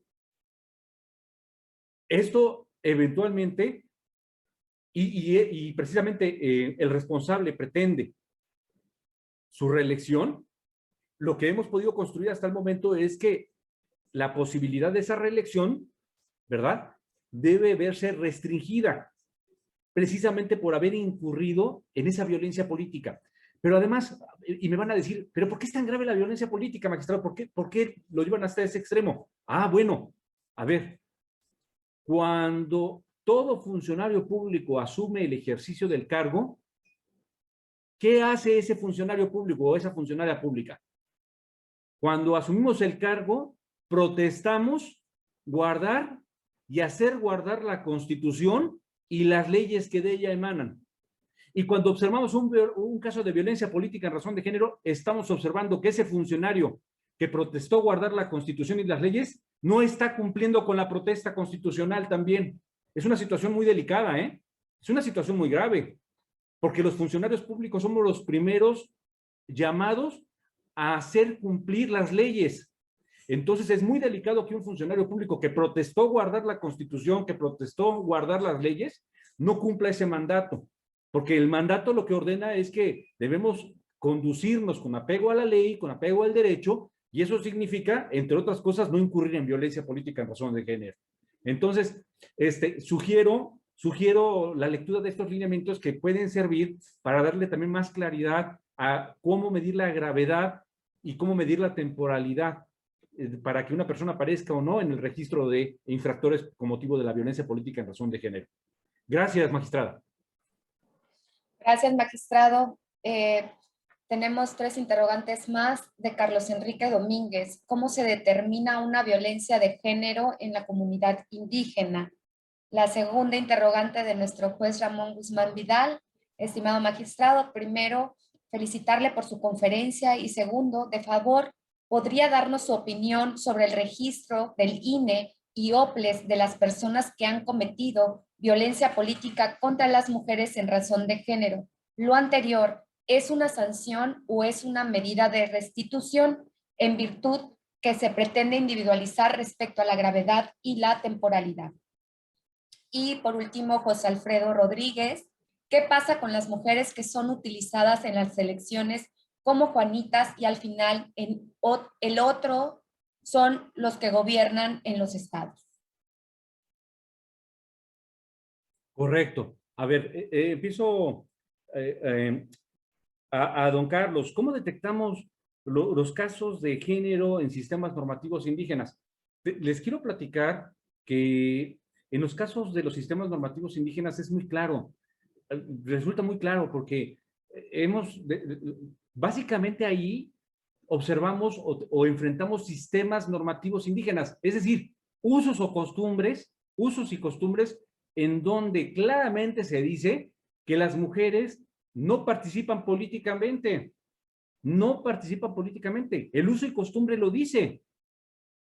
¿Por qué? Porque el uso y costumbre también, por supuesto, como desde un punto de vista cultural, también está cargado de estereotipos, ¿no? La mujer al hogar, la mujer a los niños, la mujer a los cuidados del hogar y el hombre a la faena, al trabajo, a la cosa pública, ¿no? Entonces, ahí ha sido posible detectarlo sin mucho problema, ¿eh? Incluso les quiero platicar que en uno de los asuntos que les platiqué, el SXJDC 134-2020, ese asunto puede ser ilustrativo porque en esa elección del Ayuntamiento de Coicoyán de las Flores, Oaxaca, fíjense, dije 134-2020, ¿eh? No dije 1975, dije 2020, 134-2020. En este Ayuntamiento de Coicoyán de las Flores, Oaxaca, una mujer se acercó al ayuntamiento para decirles, oigan, yo quiero ser electa.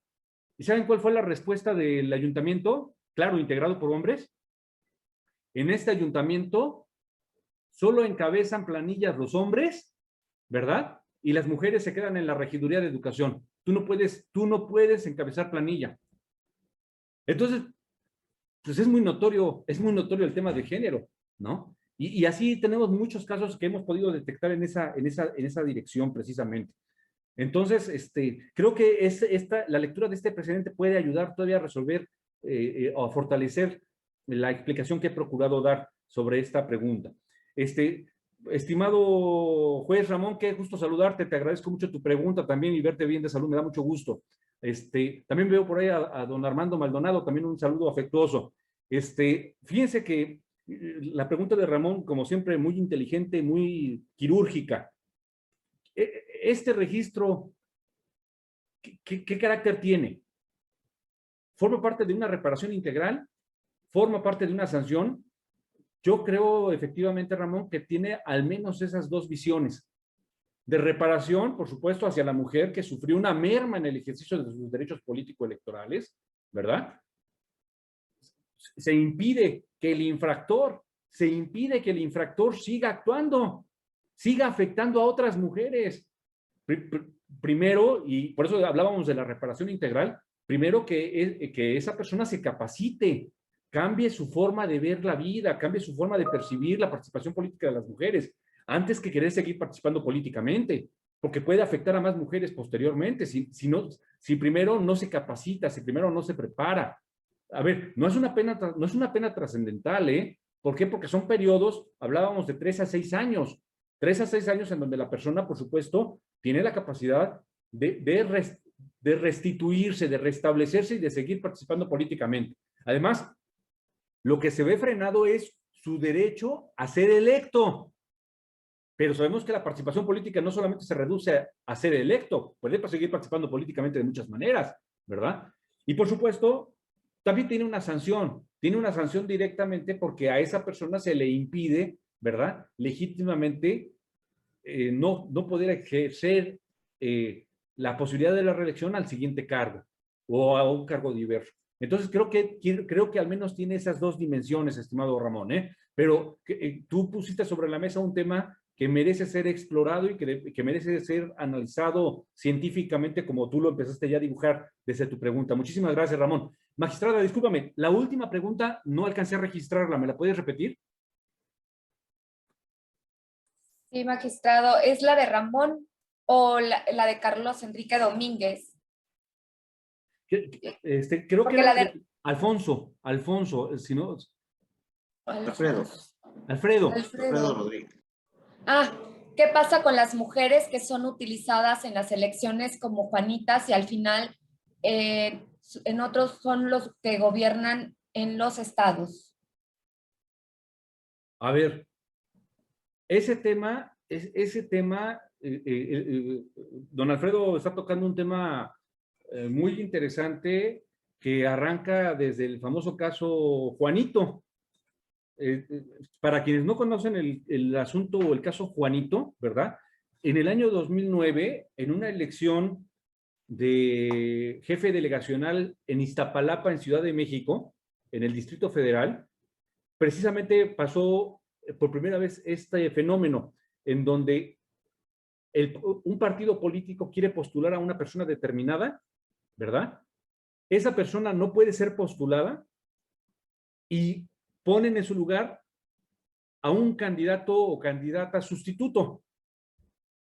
Esa persona, ese candidato o candidata sustituto va a la elección, y una vez que gana la elección, conforme me lo marca la ley, se separa del cargo. ¿Para qué? Para que otra persona distinta llegue al ejercicio del cargo. Ese precedente, les digo, fue desde 2009 en un asunto de la elección de jefe delegacional en Iztapalapa, y bueno, quedó aquel registro como parte de la historia de la justicia, de la democracia electoral de nuestro país. Yo, por supuesto, me tocó vivirlo de cerca porque yo estaba en sala superior y recuerdo perfectamente que la elección de Iztapalapa fue sumamente complicada, sumamente compleja, y bueno, pues dejó sobre la mesa esta experiencia. Yo les quiero platicar que creo que es un tema que debe ser examinado con mucho cuidado, por supuesto, por los actores políticos, tiene que ser examinado con mucho cuidado por las autoridades electorales, pero como es un asunto, es un caso que potencialmente puede darse en las próximas elecciones, por esa razón yo me abstendría de hacer un pronunciamiento en este sentido, en este momento. No quisiera yo hacer un prejuzgamiento, porque podríamos estar enfrentando casos similares y cada caso particular tiene que ser examinado en sus propios méritos. Como lo decía yo, cada caso concreto tiene que ser revisado en su propio contexto. Y no me atrevería yo a hacer un prejuzgamiento que luego pudiera afectar la posibilidad de que yo pudiera pronunciarme si tenemos algún caso particular de algún caso con estas condiciones condiciones o particularidades específicas. Entonces yo, don Alfredo, dejaría mi respuesta que efectivamente pues es un caso que desde el año 2009 tenemos este tipo de precedentes, que es un caso que se tiene que examinar por las autoridades electorales y por los actores políticos, y bueno, tendrá que tomarse alguna decisión en su momento, ya sea a través de una sentencia o a través de una ley, para efecto de si se permite o no se permite este tipo de estrategias políticas. Gracias por la pregunta, don Alfredo. Gracias, magistrado. Nada más tenemos una última pregunta. Adelante. Que formula Carlos Enrique Domínguez García. La violencia política, si bien es cierto, normalmente son las mujeres quienes la sufren, pero se ha dado casos que los hombres hayan sufrido de violencia política, ya sea ejercida por un hombre o por una mujer. Sí, por supuesto. A ver, es que les quiero platicar a partir de esta muy buena pregunta de don Carlos Enrique, lo siguiente. En algunos foros se ha dicho, pero ¿por qué a las mujeres las protegemos contra la violencia política en razón de género y a los hombres no los protegemos? A ver, lo primero que yo quiero hacer notar es que desde el artículo primero, párrafo último de la Constitución, sí se reconoce en el género una categoría sospechosa.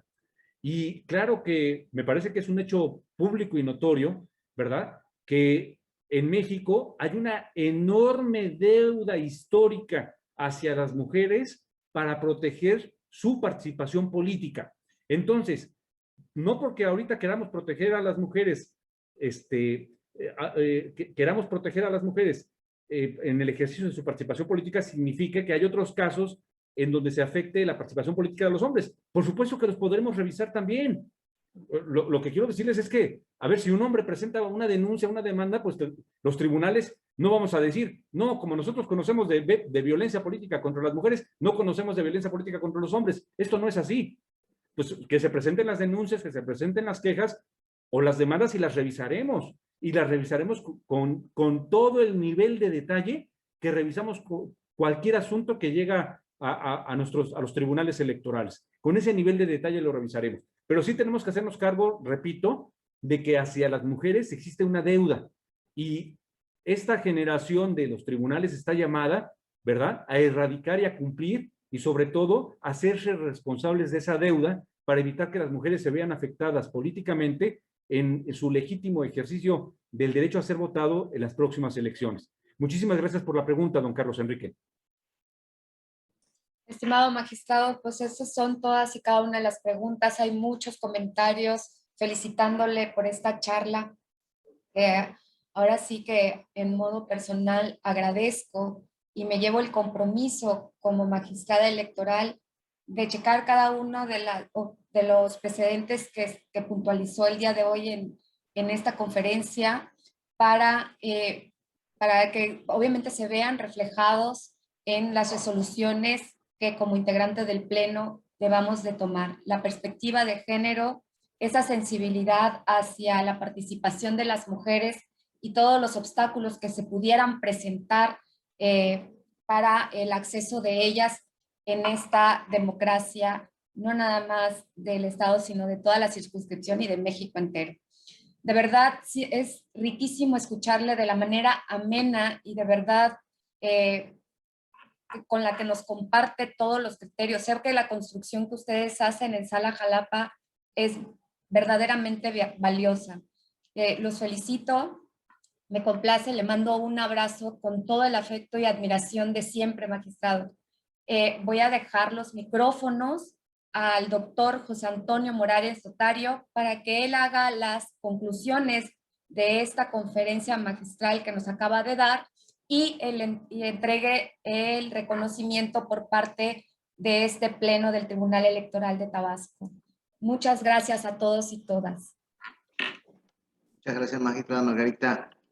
Doctor Enrique Figueroa Ávila, la verdad es que hemos tenido una plática muy amena, nos ha llevado de la mano por lo que es la violencia política en razón de género, nos hizo un panorama originalmente de lo que eran los derechos políticos electorales de la mujer y sobre todo las limitaciones que existían antes de la reforma de 2010. Después nos ha hablado usted, incluso nos habló usted de los actos de 2009 y también nos habló de algunos casos paradigmáticos que han servido para fijar su posicionamiento, el posicionamiento del Tribunal de la Sala Regional con respecto a la violencia política que sufren las mujeres en razón de género. Entre las conclusiones se encuentra de que la violencia política muchas veces es invisibilizada y existen acciones que aparentemente no dan lugar a este tipo de violencias políticas, pero con las reformas que han habido a la ley y los criterios que ha emitido la Sala Regional, se han encuadrado estas conductas dentro de lo que se considera violencia política en razón de género, como aquellas en las que se menciona de las regidurías que se le asignan a mujeres y que están limitadas o que están estereotipadas. La verdad es que los casos son muy interesantes, todo y cada uno de ellos. Yo creo que nos deja de tarea el poder revisarlos y verlos cada uno de ellos.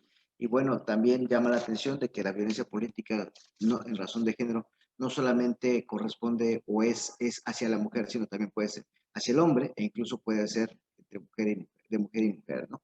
Por ello, a nombre del Tribunal Electoral del Estado de Tabasco, y agradezco al magistrado presidente, el licenciado Rigoberto Relema Villanueva, así como a la magistrada Margarita Concepción Espinosa Mengol, por distinguirme para hacer la entrega de este reconocimiento, el cual se proyecta en la pantalla, en el que se dice: Tribunal Electoral de Tabasco otorga el presente reconocimiento al doctor Enrique Figueroa Ávila por haber insertado la excelente conferencia virtual, la selección de problemáticas jurisdiccionales de la Sala Regional Jalapa del Tribunal Electoral del Poder Judicial Federal en materia de violencia política contra las mujeres en razón de género, organizada por el Tribunal Electoral de Tabasco y la Unidad de Género e Inclusión Social, transmitida a través de la plataforma Zoom el día 30 de abril de 2021.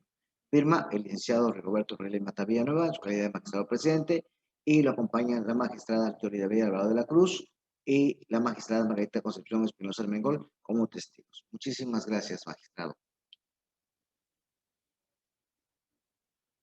Licenciado Francisco.